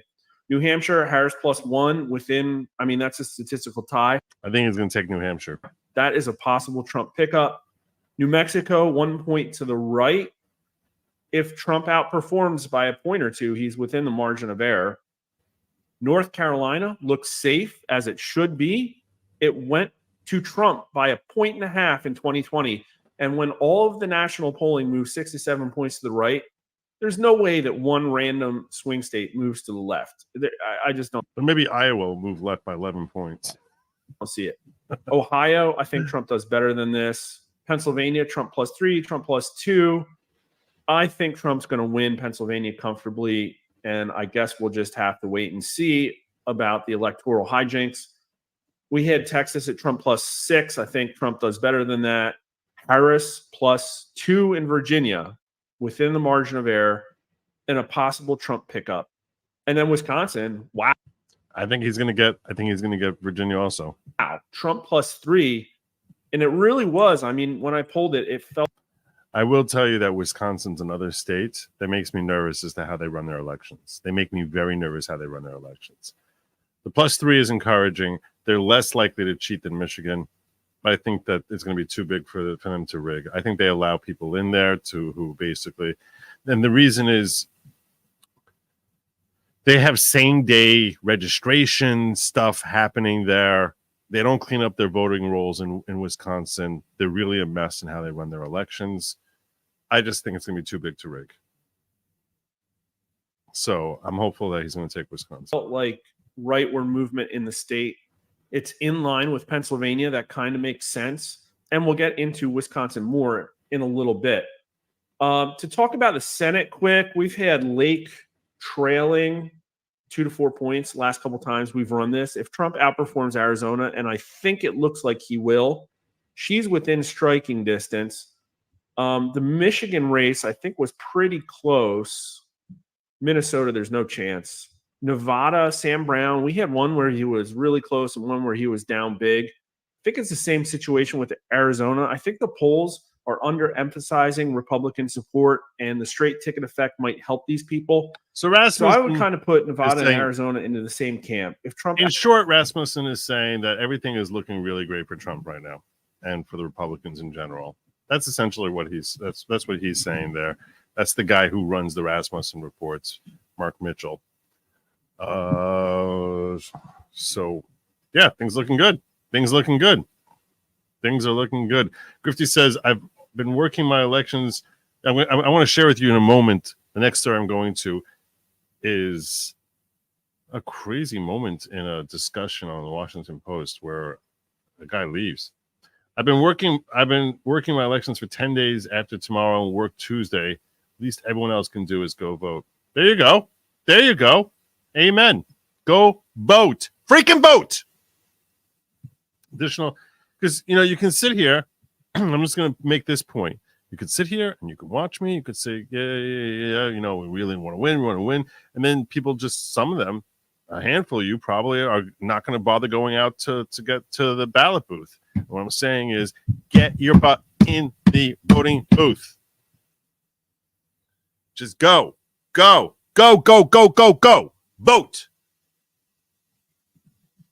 Additional 2024 WTFery.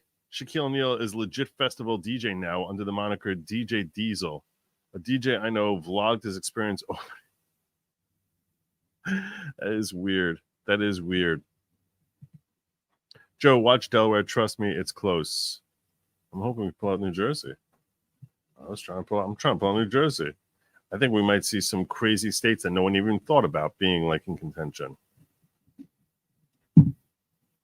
But I don't want to sound like I don't want to get ahead of myself. I'm only hesitant about getting ahead of myself before I call New Jersey. I'm very, very amped about it. Let me take a quick look. Neurodivergent says, Joe, David, aka Viva, was hoping you could get your hands on the warrant in the case of the peanut, the squirrel.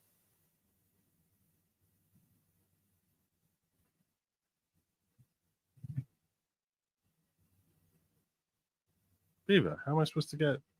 How am I supposed to do that?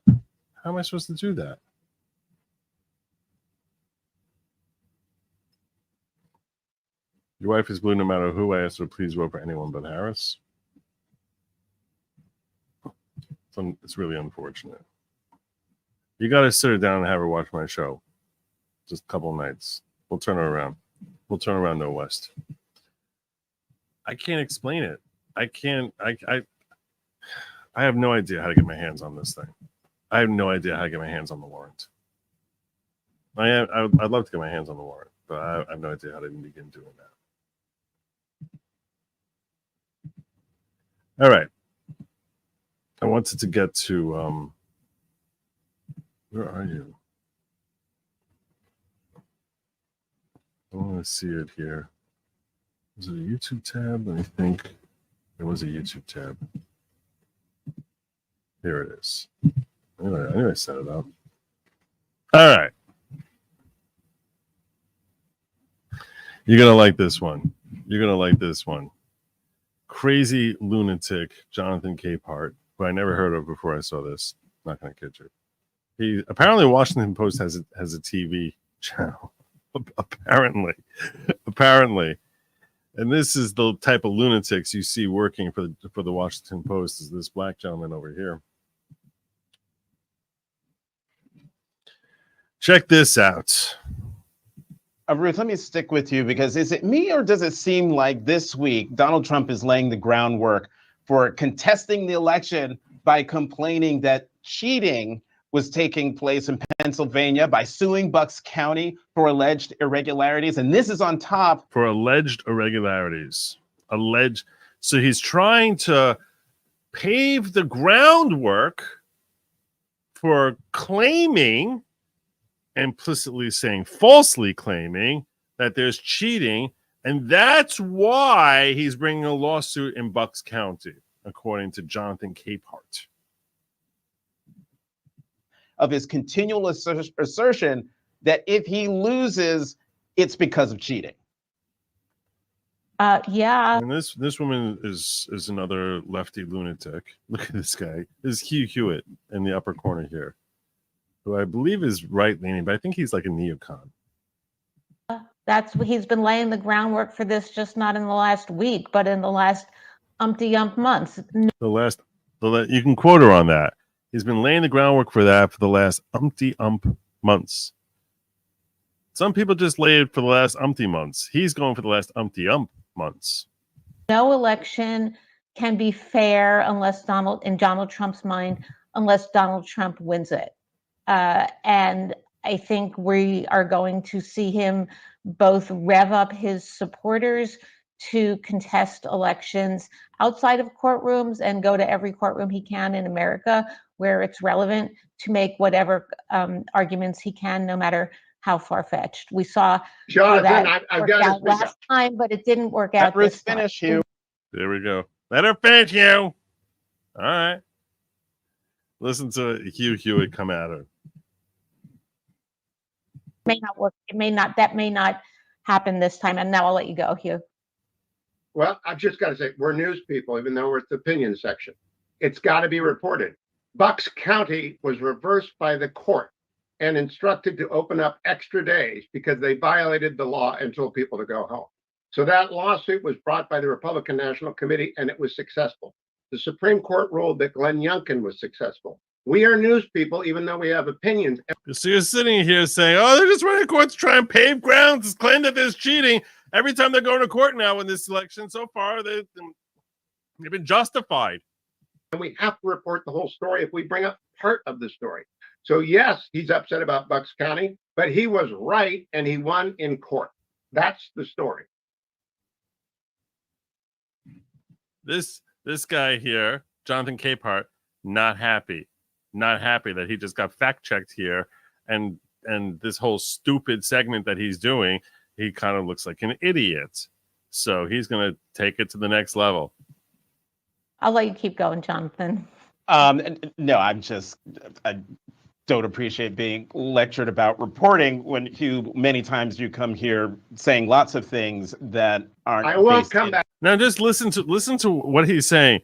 Oh, I'm allowed to basically spread whatever BS I want because I don't appreciate it because you spread it because I think you spread BS. What? How does that make any sense? That doesn't make any sense. You can see, like, he looks like he's sitting on something that most of us would find very uncomfortable, and he finds it surprisingly comfortable. That's this Jonathan Capehart dude. So, but when he first heard that outburst, you could see he's trying to compose himself there. And whatever he's sitting on probably isn't making it any easier. I'll let you keep going, Jonathan. No, I don't appreciate being lectured about reporting when many times you come here saying lots of things that aren't. I won't come back, Jonathan. I'm done. What? I'm done. This is the most unfair election ad I have ever been a part of. You guys are working. That's fine. I'm done. So, Ruth, you wrote a column this week ending. So, Ruth, you wrote a column this week. Let's pretend nothing just happened. Let's just pretend nothing happened at all. And I'm just going to be very professional in moving along here because we have a very professional organization. We've got a very professional organization. So let's just move along as if nothing where guys like, oh, okay, you're basically like shills and acting like idiots. So, and I'm done. I'm done with you. I'm not going to be part of your shenanigans. And he's like, totally. Look at these. Oh my god. Oh my god. This is. He's making the same face that he made when his boyfriend made him like a Battlestar Galactica birthday party or something. I don't. He's not impressed. He's not happy. He's not happy. He's like, whoa, I didn't expect that to happen. I thought you would just sit there and take it. Jonathan, I'm done. I'm done. This is the most unfair election ad I have ever been a part of. You guys are working. That's fine. I'm done. So, Ruth, you wrote a column this week ending with this line, and actually, I think this is perfect. What? And listen to this stupid line. This is like this very original line. Listen to the very original line in her column. Something that like no one's ever thought of before. They've never even thought of coming out with a line like this before. Listen to her column, because this is really like earth-breaking new methods of approaching the election commentary. We're going to put it on the screen. You wrote, "You want to know the stakes of this election? Not only democracy, but decency." Oh, decency's on the line. We didn't hear Biden say that over and over again. No, we didn't. There's so everything. It's like literally taking the same talking points for the last, I don't know, 5 years.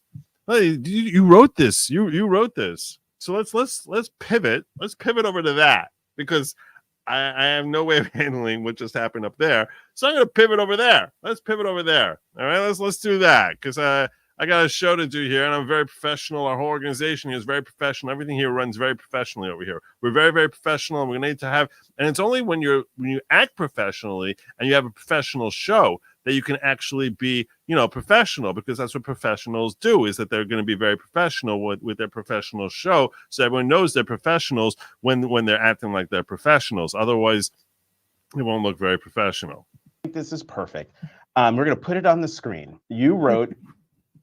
We're not going to put it on the screen. We're just going to tell you it's put on the screen. But our very professional organization over here didn't figure out how to do that, because everyone's sitting there in stunned silence. So, want to know the stakes of this election? Not only democracy, but decency. Tell us about that. Talk more about that, Ruth. Okay, I'm collecting myself. Oh, Ruth froze. Ruth is frozen. So hang in there, everyone. We're going to see if we can try to get Ruth back this very. Oh no! We're gonna get Ruth back in a moment. Are we?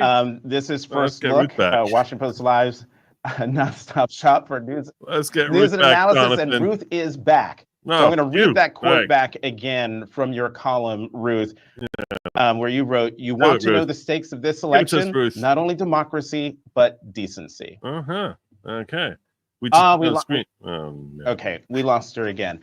Everybody, if you've been watching First Look, you know that these conversations can be interesting, contentious. You just saw Hugh Hewitt leave the conversation, which is lamentable, unfortunate. Lamentable. It is what it is.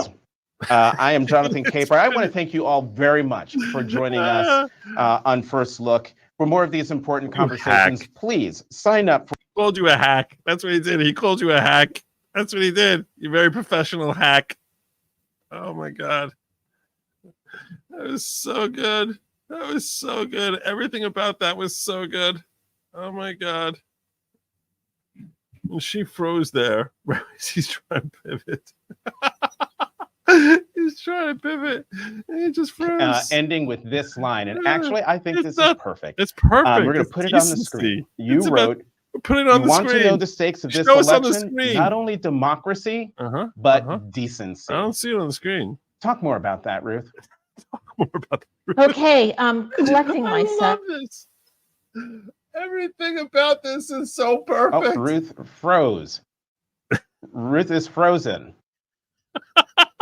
So hang in there, everyone. We're going to see if we can try to get hang in Ruth here. back I'm hanging in. to Any more of this, Jonathan? We're gonna get Ruth back in a moment. No, you're not. This is First No, Look. you're not. Washington Ruth Post is not coming Live's back. non-stop shop for news and analysis, and Ruth is back. So I'm going to read that quote back again from your column, Ruth, where you wrote, "You want to know the stakes of this election? Not only democracy, but decency."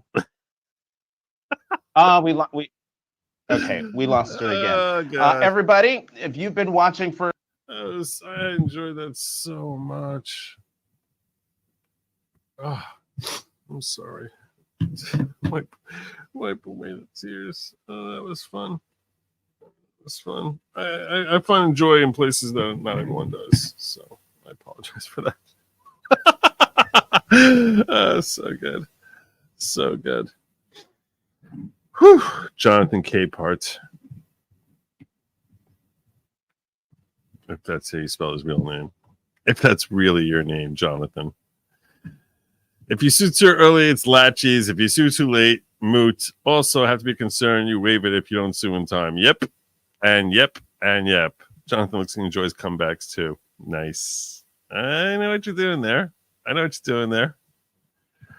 Thank you, Carol. I appreciate the little tap of love there. Very much appreciated. Thank you. Oh God. That was so good.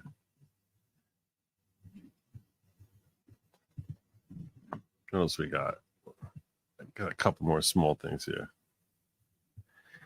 Just because I practice in New York, neurodivergent, I love Viva. I can understand why he would think that. First and foremost, our criminal records, at least in the city of New York, I don't even know what city they're in, but I think they said they're close to Pennsylvania. So it's probably Western New York, Southwestern New York. I wouldn't even know where to begin looking. You tell me what county are they in?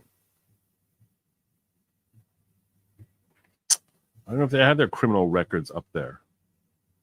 I know the criminal records are a mess in New York. They don't have anything filed online in New York. In the criminal records, you can't find anything. Nothing. They literally don't even bother trying to put it online. They just don't do it. I learned this during Trump's criminal case in New York, that it wasn't that they were trying to hide his case specifically. It's that the New York e-filing system with respect to the criminal portion, the civil portion is really fine. I log into the civil portion all the time in New York. The criminal portion apparently has been a clusterfuck for like a decade. Like so they don't bother trying to upload anything. Now that could just be in New York City, and that might be better in southwestern New York. It's possible, but yeah, I don't know that. I don't know where I would find that. I'm not sure where I would find that.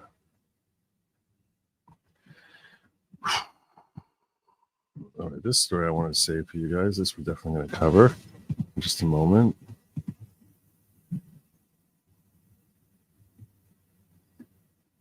So I want to cover detransitioner. I don't know how long I'm going to spend on this story because I think I might get bored by it. When I was reading this thread, I got a little bored by it, but I'm a detransitioner endorsing Trump. My family, who supported my transition due to fear of suicide, is horrified. I'm posting this frustrating exchange with my mom to model setting and accepting boundaries for others in similar circumstances. My mom is embarrassed in my Trump vote and is being shamed by her sisters, two of whom sent nasty texts to me. She's also concerned about my memoir describing my childhood abuse from my father. I know you might not care because you love the attention. This is from the mom. You love the attention you're getting, but your posts about Trump are causing uncomfortable discussion and embarrassment for me within my family. Frankly, I'm worried about what your book is going to do to our relationship, yours and mine. I hope you're thinking carefully about that and considering the potential fallout. Detransitioner, in case you're unfamiliar with the term, is someone who tries transitioning and then goes back because they don't like the results of, they don't feel like they really should have changed in the first place.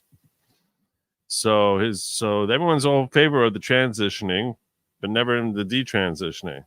I don't care. So she responded, I don't care what the extended family thinks. I've gotten some embarrassing DMs from Judy and Polly. I guess that's the mom's sisters. As to the book, there's nothing in there you and I haven't already discussed. Again, I suggest you don't read it. I don't see why anyone would want to read it unless they generally want to learn about gender ideology, which I am one of the world's leading experts on. Your sister shouldn't be judging you for my behavior as an independent 27-year-old. Their entitlement to judge you has caused issues for you feeling uncomfortable to rely on them for emotional support. The reality is I have connections to the Trump administration and will be collaborating with the Make America Healthy Again efforts. I don't try to harass or change your views, so they shouldn't do that to me. And they don't know anything about what I've gone through and what it's taken to get here, so their views don't matter to me. I'm living my own life now that I've clawed my way out of hell. No thanks to them, so they have no stake. Tell them if they don't like my post to unfollow me. There you go. Pretty based answer there. No thanks to them. My sisters helped finance your top surgery because you said you were going to kill yourself. Well, you were idiots for not getting her therapy instead of actually engaging in Frankensteining her.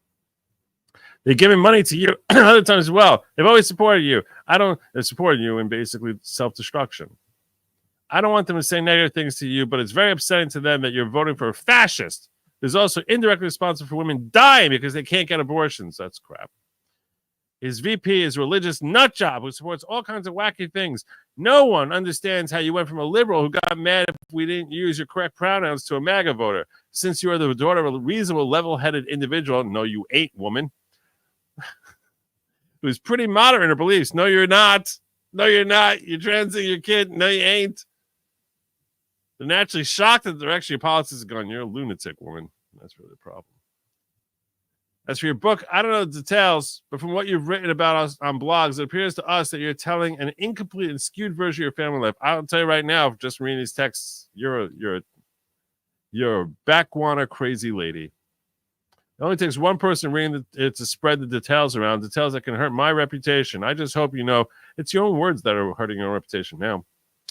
I just hope you know what you're doing because I've had enough drama in my life to last 3 lifetimes. Yeah, well, in part because you decided to transition your own kid.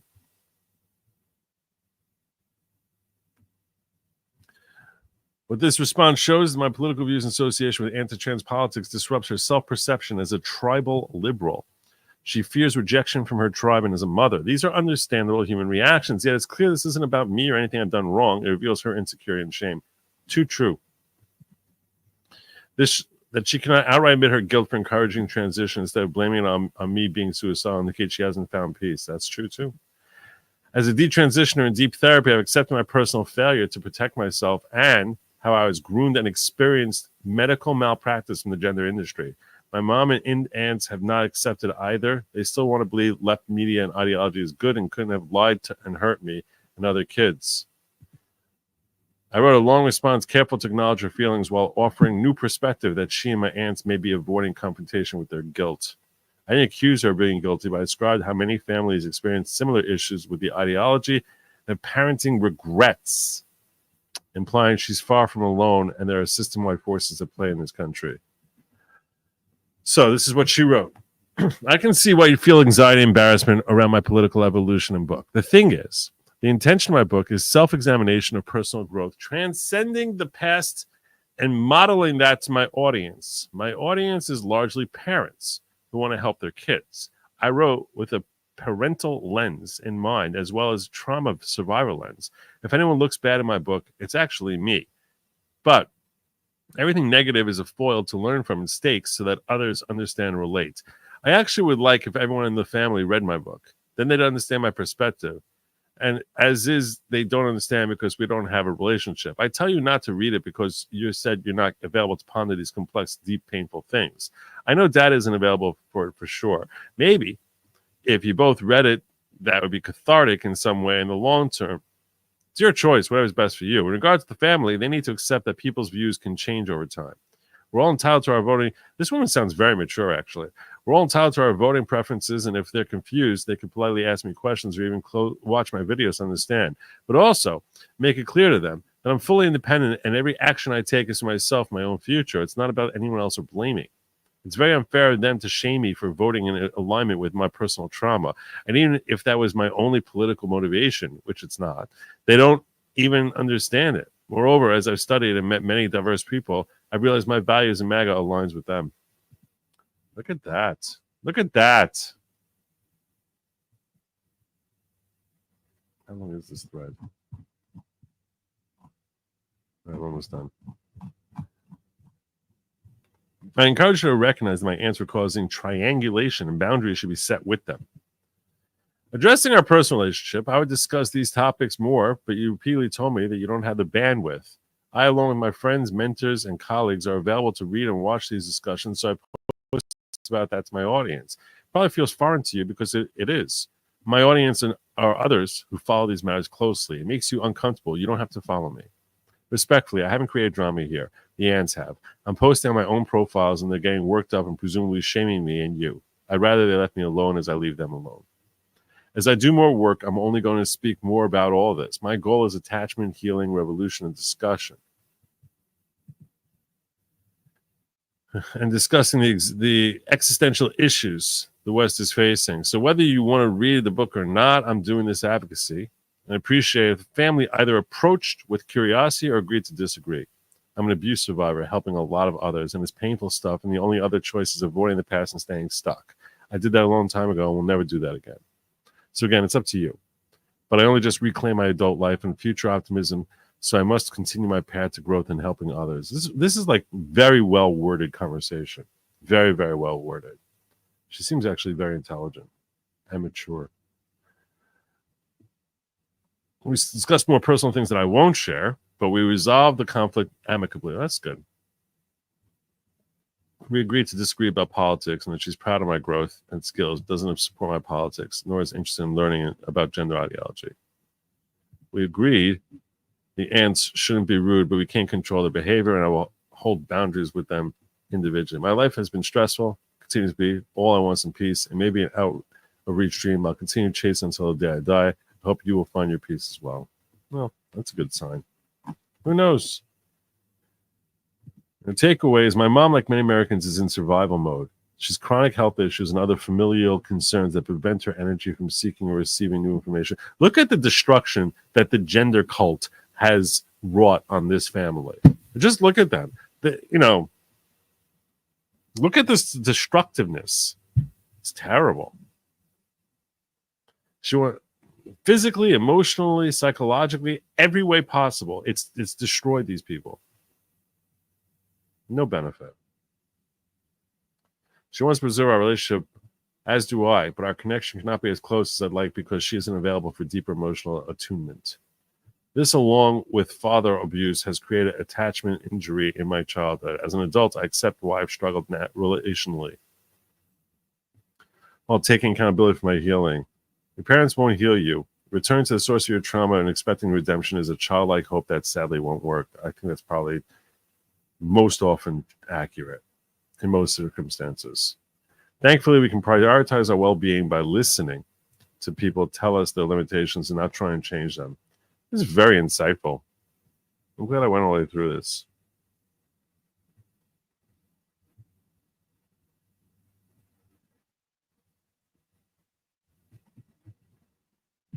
Makes her feel disappointed. I also feel potentially, it's sad she's in survival mode. I wish she was feeling better in her life. I also feel politically frustrated with her views, as it feels she hasn't internalized my work. Overall sadness and disappointment are part of close relationships. We resolve conflict that in many pieces and that increases relational confidence and emotion regulation for future interactions. This was really well done. Good job, Laura. I never heard of Laura before tonight, but this is really well done. So, thank you, Westlake.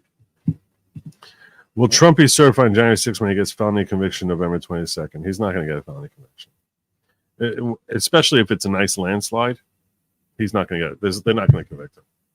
Merchant is not going to convict him. They'll dismiss it before his return date. If he gets a resounding win, they'll dismiss it.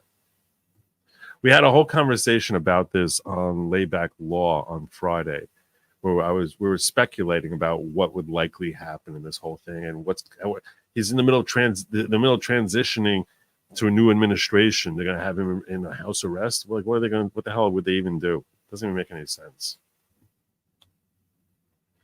So, And besides, the charges are so pathetic and stupid that I have a difficult time believing it's going to actually go through with the conviction if in fact he wins. But no one can tell you for sure because it's never happened before how the law would operate in that scenario if they were to try convicting him. We can all speculate about what it should be, but that's different from saying this is what the law is. That makes sense.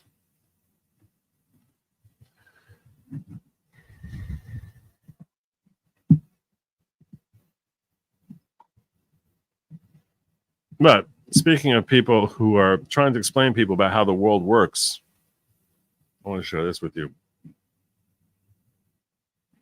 Check out this video here.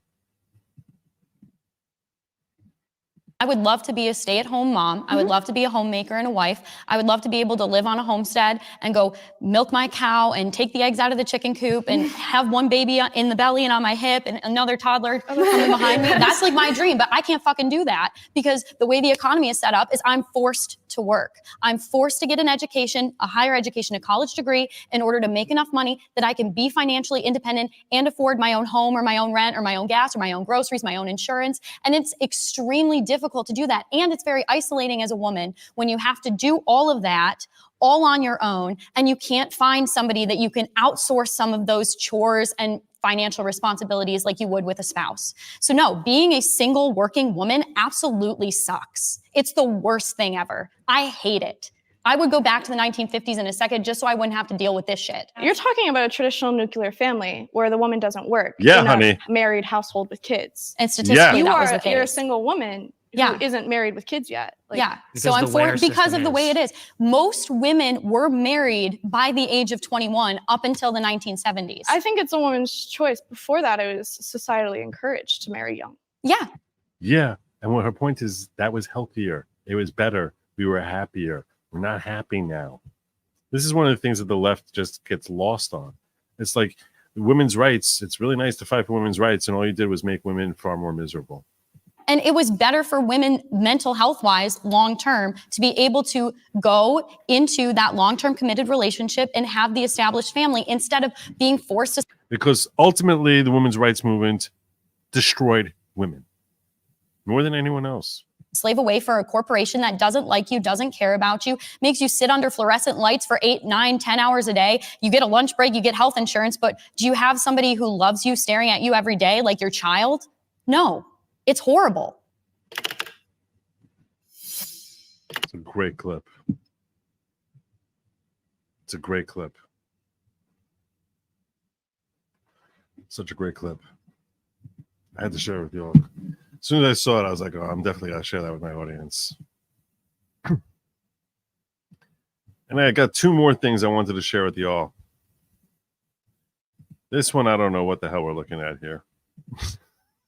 Say right out of the gate, I don't know what this is. I don't know what this is.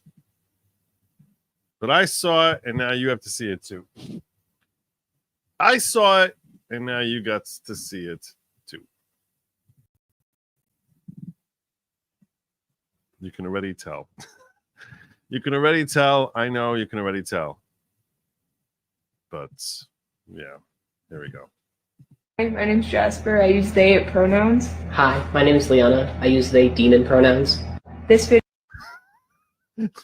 I don't like reaction videos where they say nothing, but this guy, he gets away with it pretty well. Video is how to use our pronouns. So Liana uses they, them. You wonder why is it that the left has lost men, that men aren't voting? Why? Why is that? But tell us how to use your stupid pronouns. This video is how to use our pronouns. So Liana uses they, them pronouns and demon pronouns. So the first sentence would be, Liana is my partner, they are cute, and I am theirs. I love them very much, and I hope they love themselves too. For the demon pronouns, it would be, Liana is my partner, Deem is cute, and I belong to Deem. I love Demon very much, and I hope Deem loves Demon's self too. Then The facial reactions are really good. The facial reactions are pretty priceless. very much, and I hope Dean loves Demon's self too. Then interchanging the two would be Liana is my partner. They are cute, and I am Deems. I love Demon very much, and I hope they love Demon self too. Hi, my name's Jasper. There you go. There you go. You can just say lesbians, or I don't even know what I don't even know what that I don't even know if that's like a. I don't know what the other individual is. I have no idea what they are. I have no idea. I don't know. Who the hell can tell?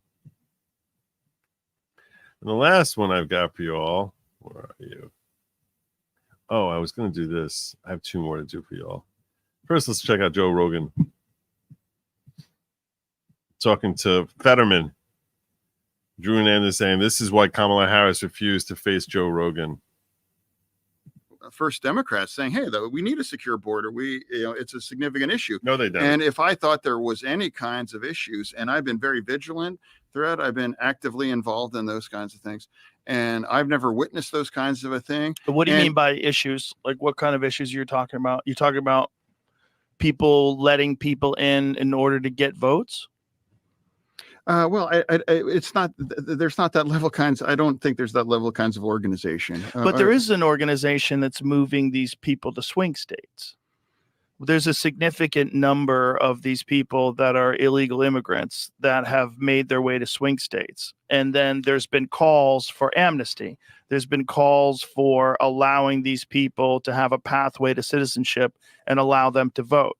The fear that a lot of people have is that this is a coordinated effort to take these people that you're allowing to come into the country, then you're providing them with all sorts of services like food stamps and housing and setting them up, and then providing a pathway to amnesty. And then you would have voters that would be significantly voting towards the Democrats because they're the people that enabled them to come into the country. Even though I don't think they will vote for Democrats the way everyone thinks they will.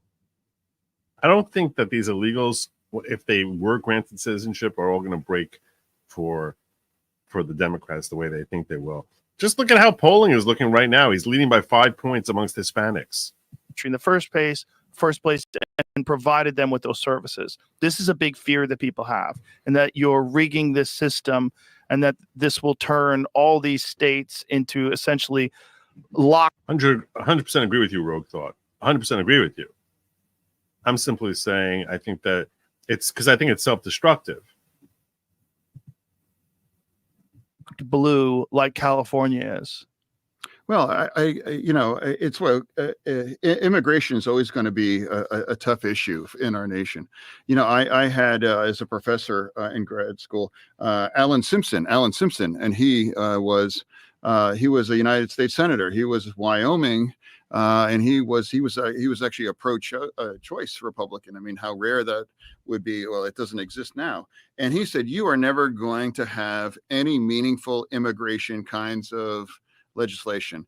He's like, because both sides, that's useful for them, and it's going to be back and forth. And he said that 25 years ago. Useful meaning the debate, having it always a political it's talking useful point. for one side or the other. It's useful. And he said they were never going to be.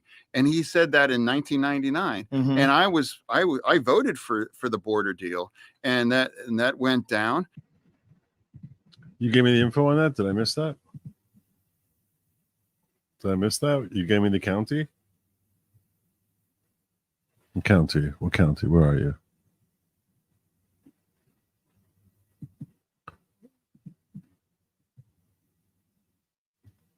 Peanuts Freedom Farm Animal Sanctuary.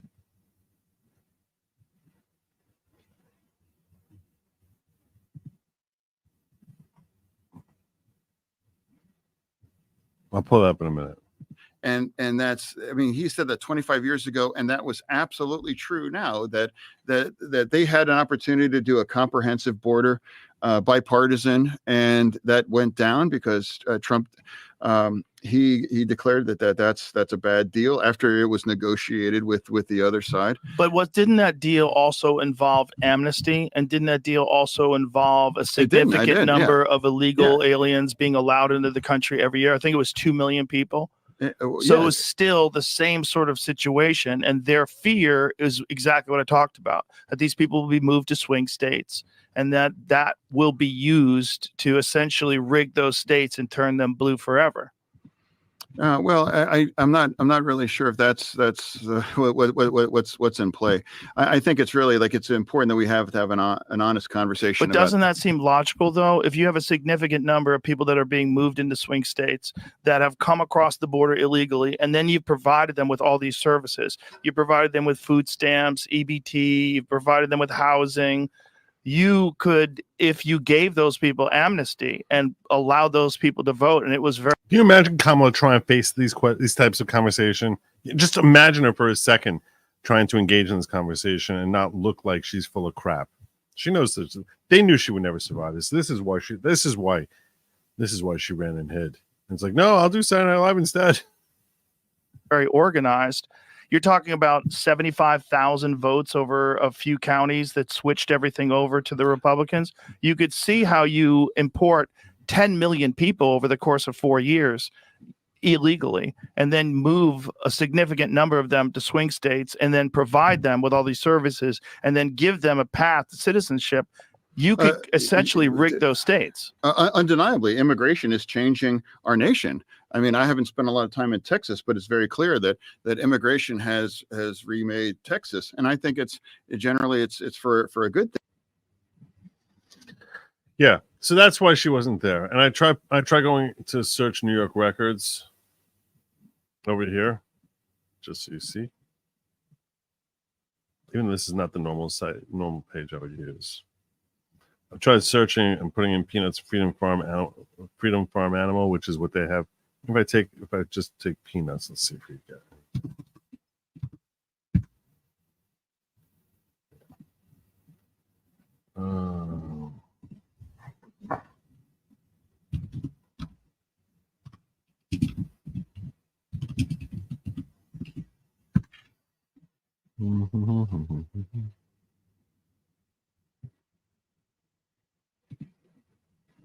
This is what I usually use.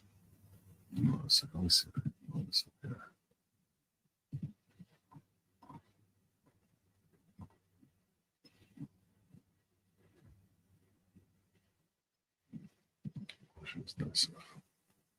So I log in here. I don't know if it's in Supreme Court. I don't know if it's town or village court. I don't know where I would find so many different ways that this can be.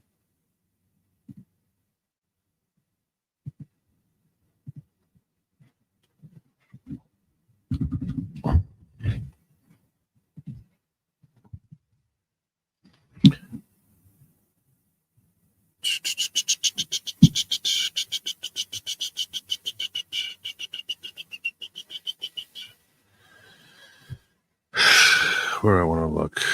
Let's check criminal court. So I want to e-file. No, I want to do a search. Let's do a search. Let's do a case search. Peanuts.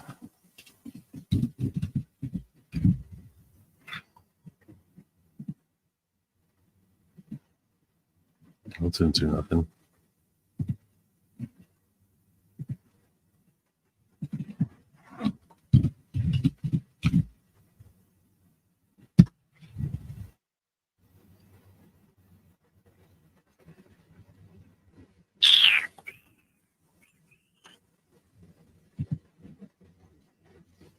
That's the file. That's not going to be that's not going to help me. Search, case search.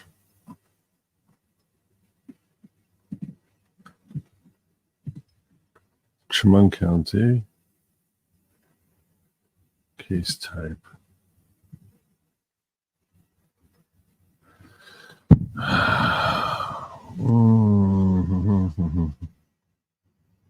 It's in the criminal. It's probably not criminal. Well, if they had a search warrant, it probably had to be. Maybe it was criminal. Let's do a filing date. Let's go back a month. I'll go back 2 weeks. Search. Name. Peanuts. Search. End date. Search.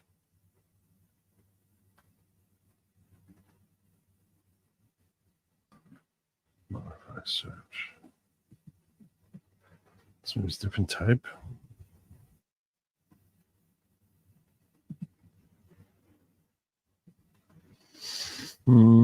City dangerous dog proceedings. Let's check. That'd be torts. It's civil. Civil. It's gonna be civil. Could be civil if they're trying to take the dog. Will they get a search warrant though? Search warrant sounds so criminal to me. All right, let's see. Maybe they got. Let me see what they got under there.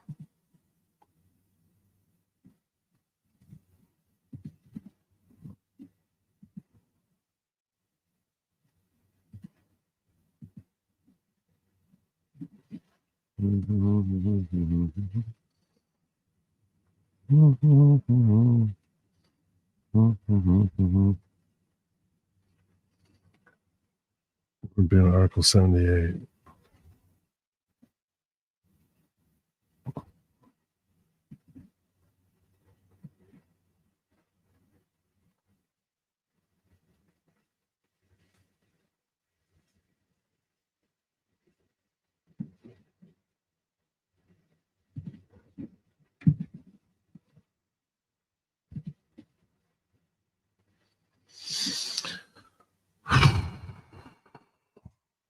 Warrant inspection. This is not an easy thing to find. This is not an easy thing to find without, unless I had more.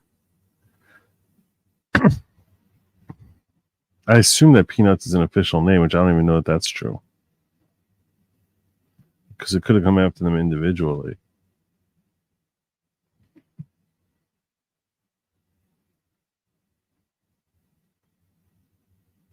I don't know. I don't know. The spelling is peanut. Oh, there's loop.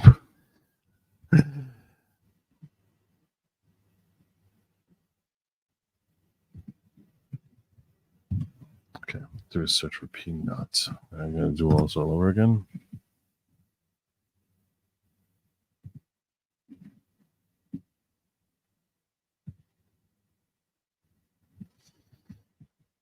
Let's search criminal.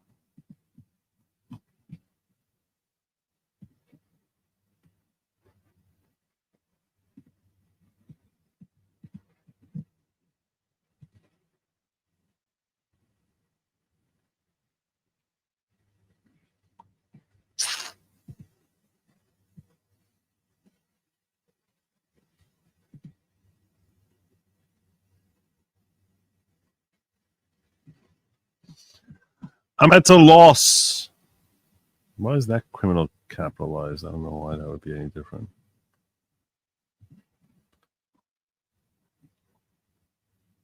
I'm at a loss. Any other thoughts? Oh, his name is under Longo. You want me to look under Longo? I'll look under Longo.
I'm looking for any court records I can find on this case. It's so much easier if I just had an index number in a court. I'd find in 2 seconds. There's no any type I can put in here. You know what? Maybe I'll just take this out.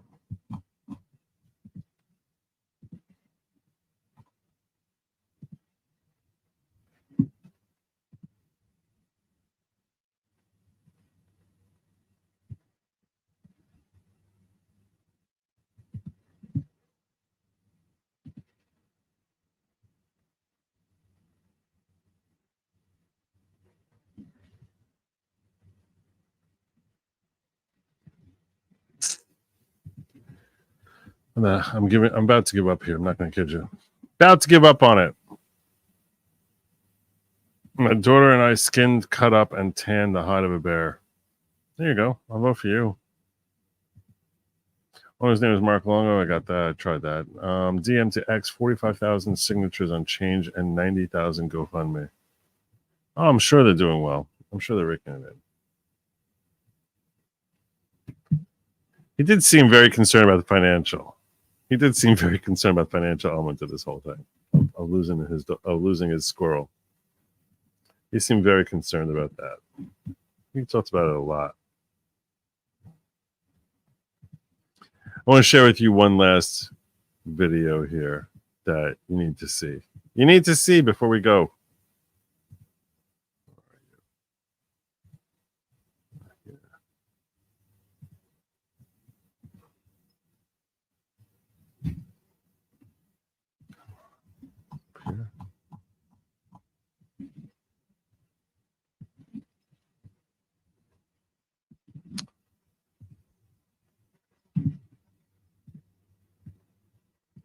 Nope. Oh, I moved it here. That's why. Okay. Kamala Harris has a new ad. Is this true? She does. I was searching the keyword wildlife or undomesticated. Also, no, that wouldn't. You're supposed to be searching by name. The House Congressman candidate did reach back out to me, but he reached out to me on Shabbos, and I reached back to him, and we're sort of playing tag. So Billy Prempo is who you're referring to here. I'm still hoping to get him on before the election. We'll see. Probably not. I agree with you. We're probably not going to show up there. But it would really help if I had a case number. So next number. Okay, and a courthouse as well. Kamala Harris has a brand new ad out, and this is gold. Gold. Oh my gosh, this is so good. This is so good. I saw this and I was just like, it's so good. Oh, they think they hit the nail on the head on this one. They think they hit the nail on the head on this one. They're very proud of this one. A warning from the future from the Kamala Harris campaign. We weren't always like this. We had a beautiful life. The best parties. Why are you wearing a fake blue hair wig at a part? What is happening here? These are the parties that they think like typical Americans have.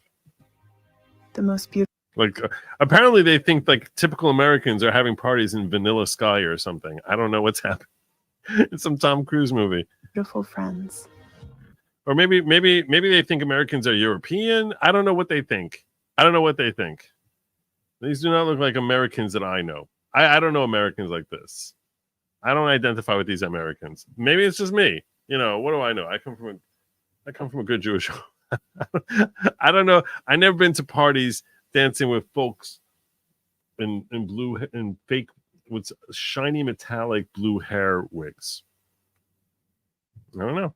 Maybe it's just me. We thought it was just another election.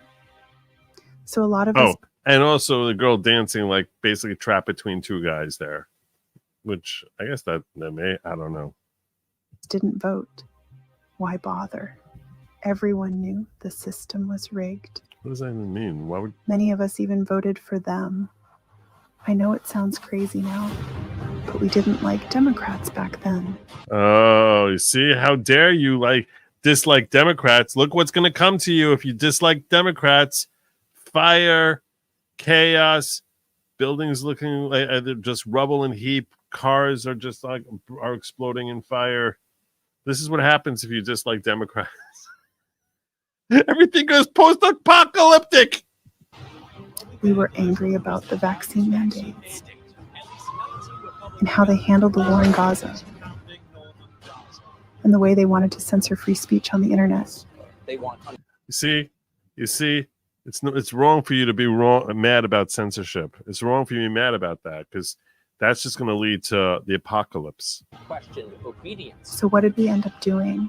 We voted for the guys who openly said they wanted to imprison dissenters and use the military against their political opponents. I'm simply saying, I'm calling a spade a spade. Okay. I'm calling a spade a spade. I'm not begrudging his frustration over it. I'm saying it's blended together with they're sad about the loss of their pets.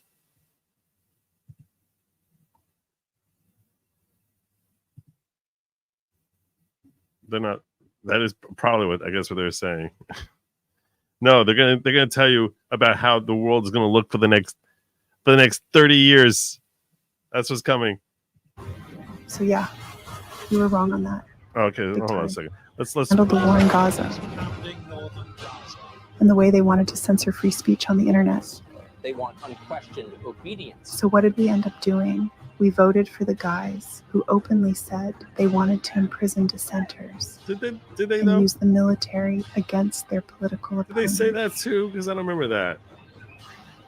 I don't remember that either. So yeah, you were wrong on that. Big time. Big time. When Trump got sick and died, Vance was 39 years old when he became president. 30 years later, he's still president today. And with the Supreme Court on his side.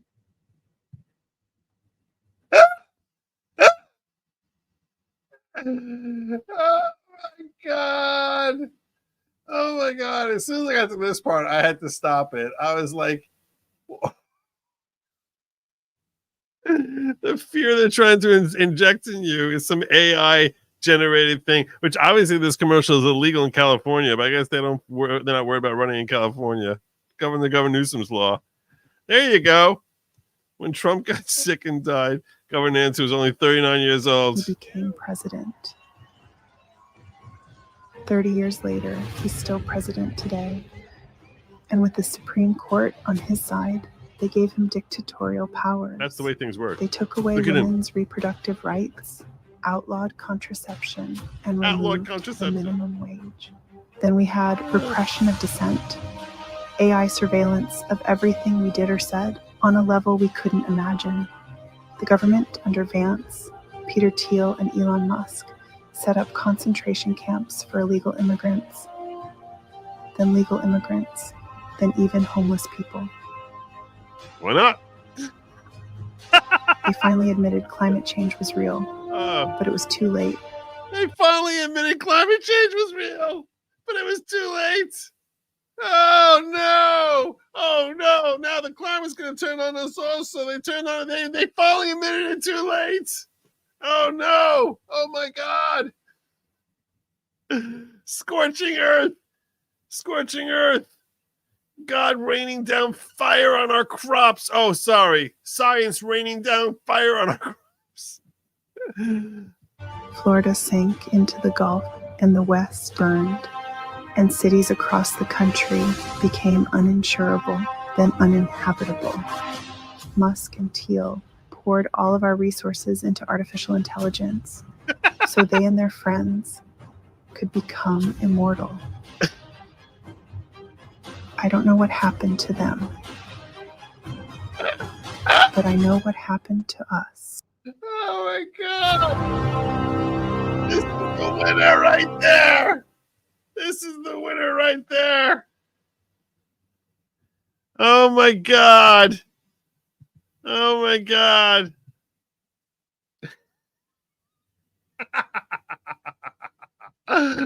Oh wow. Masters of fear porn talking about how we're gonna have President Vance for the next 30 years. That's what's coming. That's what's coming. Immortal Elon with his electronic eyes. I also like it too.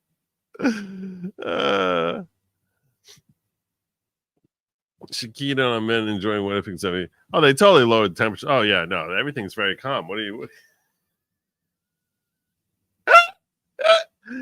Oh my God. Very highly regarded. Oh, I see what he's doing there. Senator Mars, we have jet to fuel. We have jet fuel to mine. Equal rights. There you go. There you go. I thought that was hilarious. I thought that was so good. Oh my God.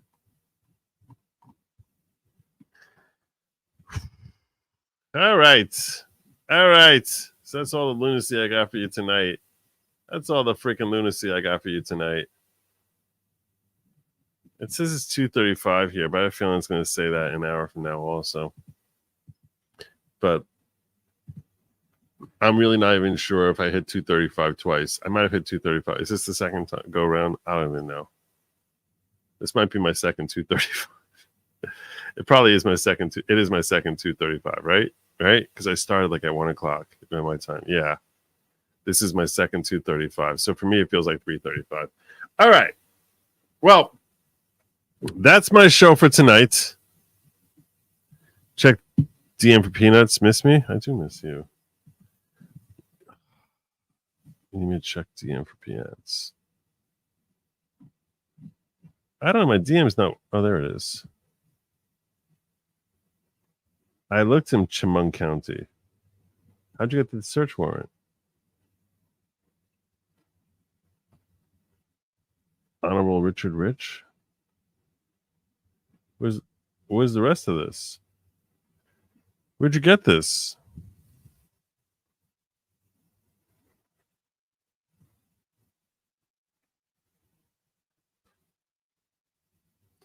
Application for a search warrant.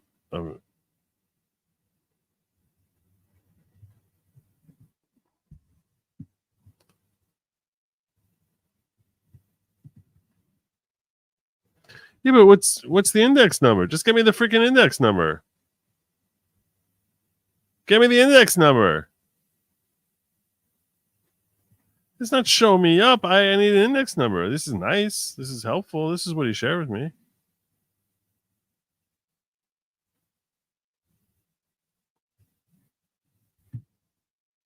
He is a legend, but this is what he shared with me. So I need an index number. State of New York County Court. So it's county court. So that's something. County court.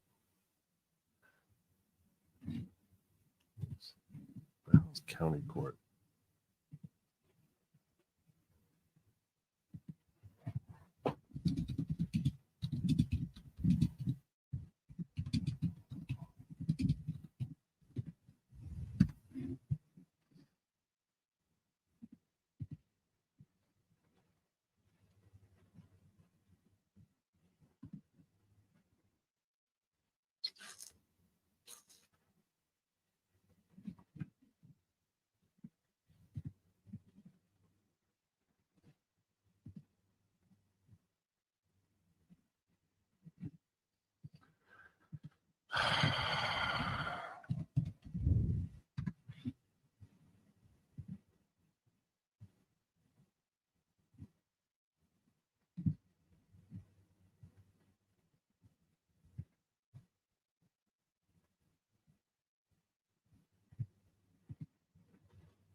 For local civil courts.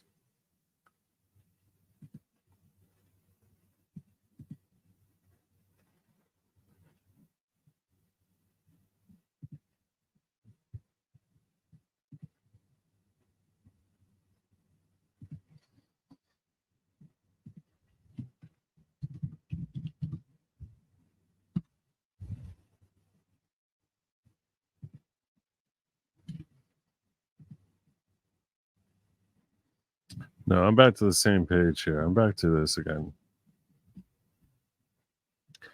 Search results. Nothing.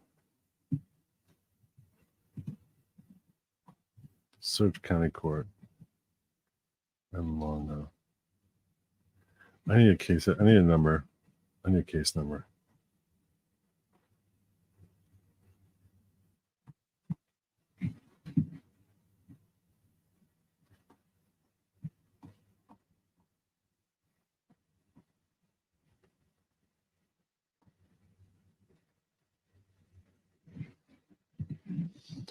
Send me another DM. Let's see what you sent me.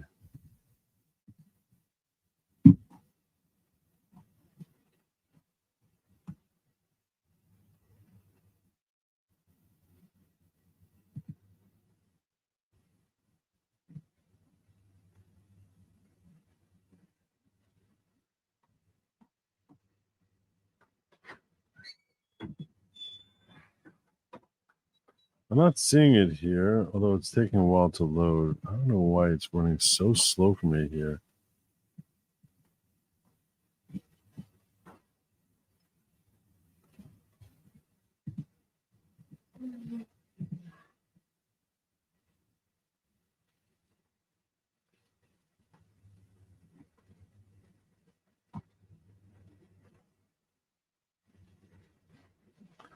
It's family court? I don't think it's family court.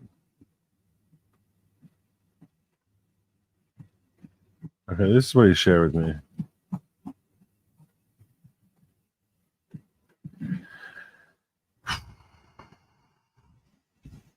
New York carriage horses abused daily, yet government official agencies have taken no actions by voters calling for officials. Peanut fought for his life. A rescue squirrel living indoors for 7 years. An animal sanctuary sparks 4 government agencies to respond to false reports of rabies. Peanut fought for his life biting the investigator.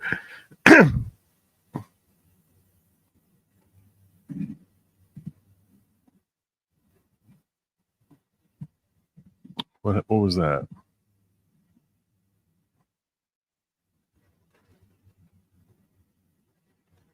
September 3rd, DEC sees a raccoon and squirrel sharing residence with humans, creating the potential for human exposure to rabies.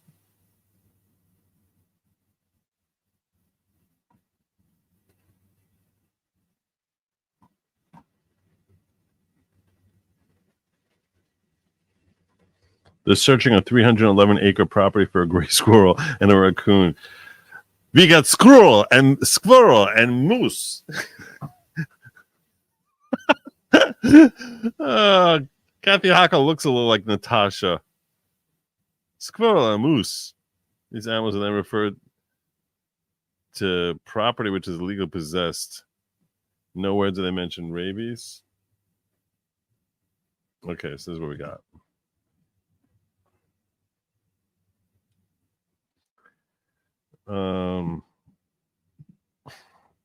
You're hereby authorized, reasonable cause to believe that may establish a property as a kind character described CPL 690.10, property that is unlawfully possessed, New York CPL 690.10.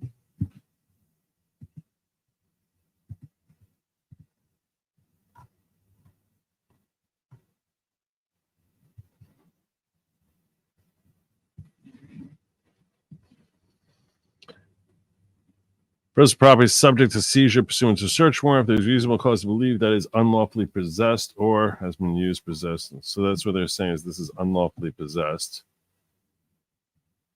Subcategory 4, property that constitutes evidence or loads or tends to demonstrate that an offense was committed in New York,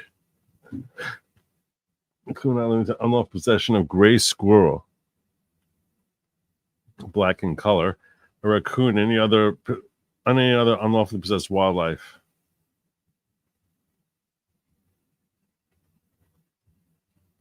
Hereby authorized to enter the above listed premises, search and seize all items listed in the application, seize other legally possessed wildlife or parts of articles containing parts therefrom.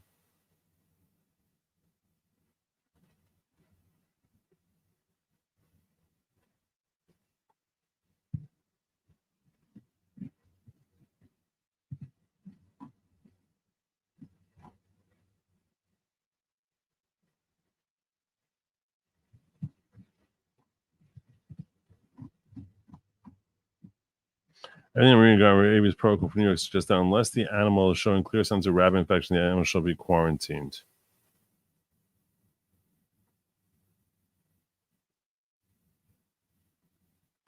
But I think because someone got bit, someone was bitten, I think because of that, I think they were afraid that, like, we're gonna have to give this guy shots. Because one of the arresting officers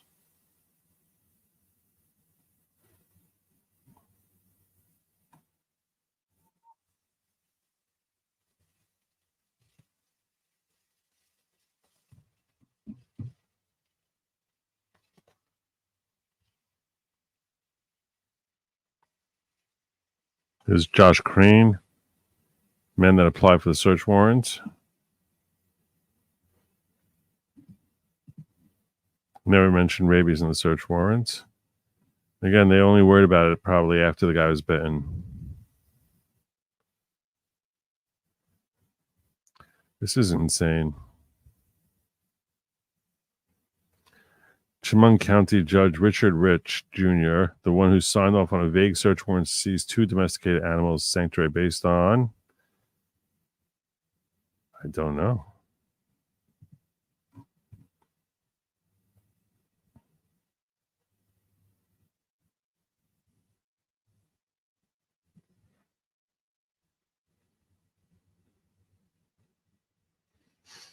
It's 10 years ago he was in family court. Doesn't mean he's in family court still anymore. He might have changed out of there over the last 10 years. As they say, he was only there until 2023. He's obviously still serving as some kind of judge. I mean, usually they roll over in the same capacity. But not necessarily. Not necessarily.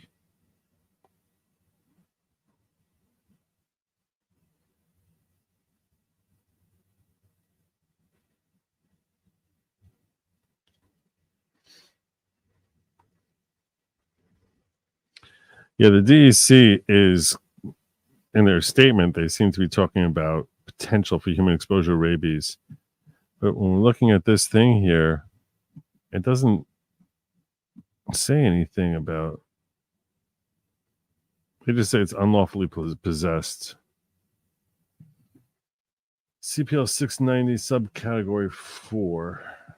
CPL 690.10.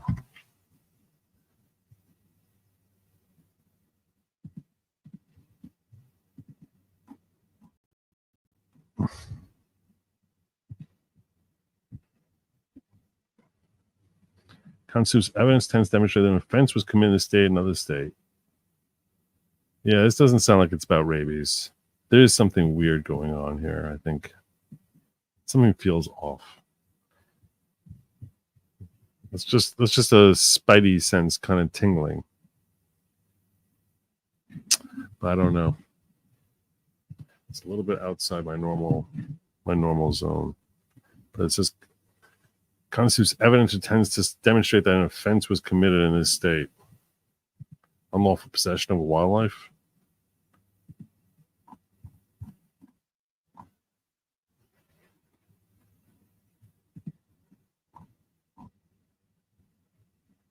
Seltzer asked push poll questions in their poll. Seltzer is the one who's from the Des Moines Register. For all I know, peanut owner is low on cash and not able to take care of animals. I am wait and see. I agree. I think we need to wait and see a little bit on this. It looks like official court documents, though. It does look like official court documents. All right. I'm feeling a little tired here. So I'm going to start wrapping. I'm wrapping up. We're wrapping up pretty quickly. Unfortunately, we did not get to meet our goal today. That's okay. I blame myself, not you. But we'll get there. We'll get there. And that Trump dance is going to happen soon enough. Soon enough. All right. You know the deal. Lab meat actually comes from... Yeah. And... So you don't want to touch that, and don't eat the bugs. Don't eat the bugs. I'm going to crash right now, landing that plane really fast. Have a good night. And as always, my friends, I say to you, Godspeed. Oh, I missed this. Hey, Joe, could you post a link to tweet with the search warrant you're reading from? Yes, I will. Look for all the links in Locals. Goodlogic.locals.com. Please like, share, and subscribe. And don't eat those bugs. Good night and Godspeed.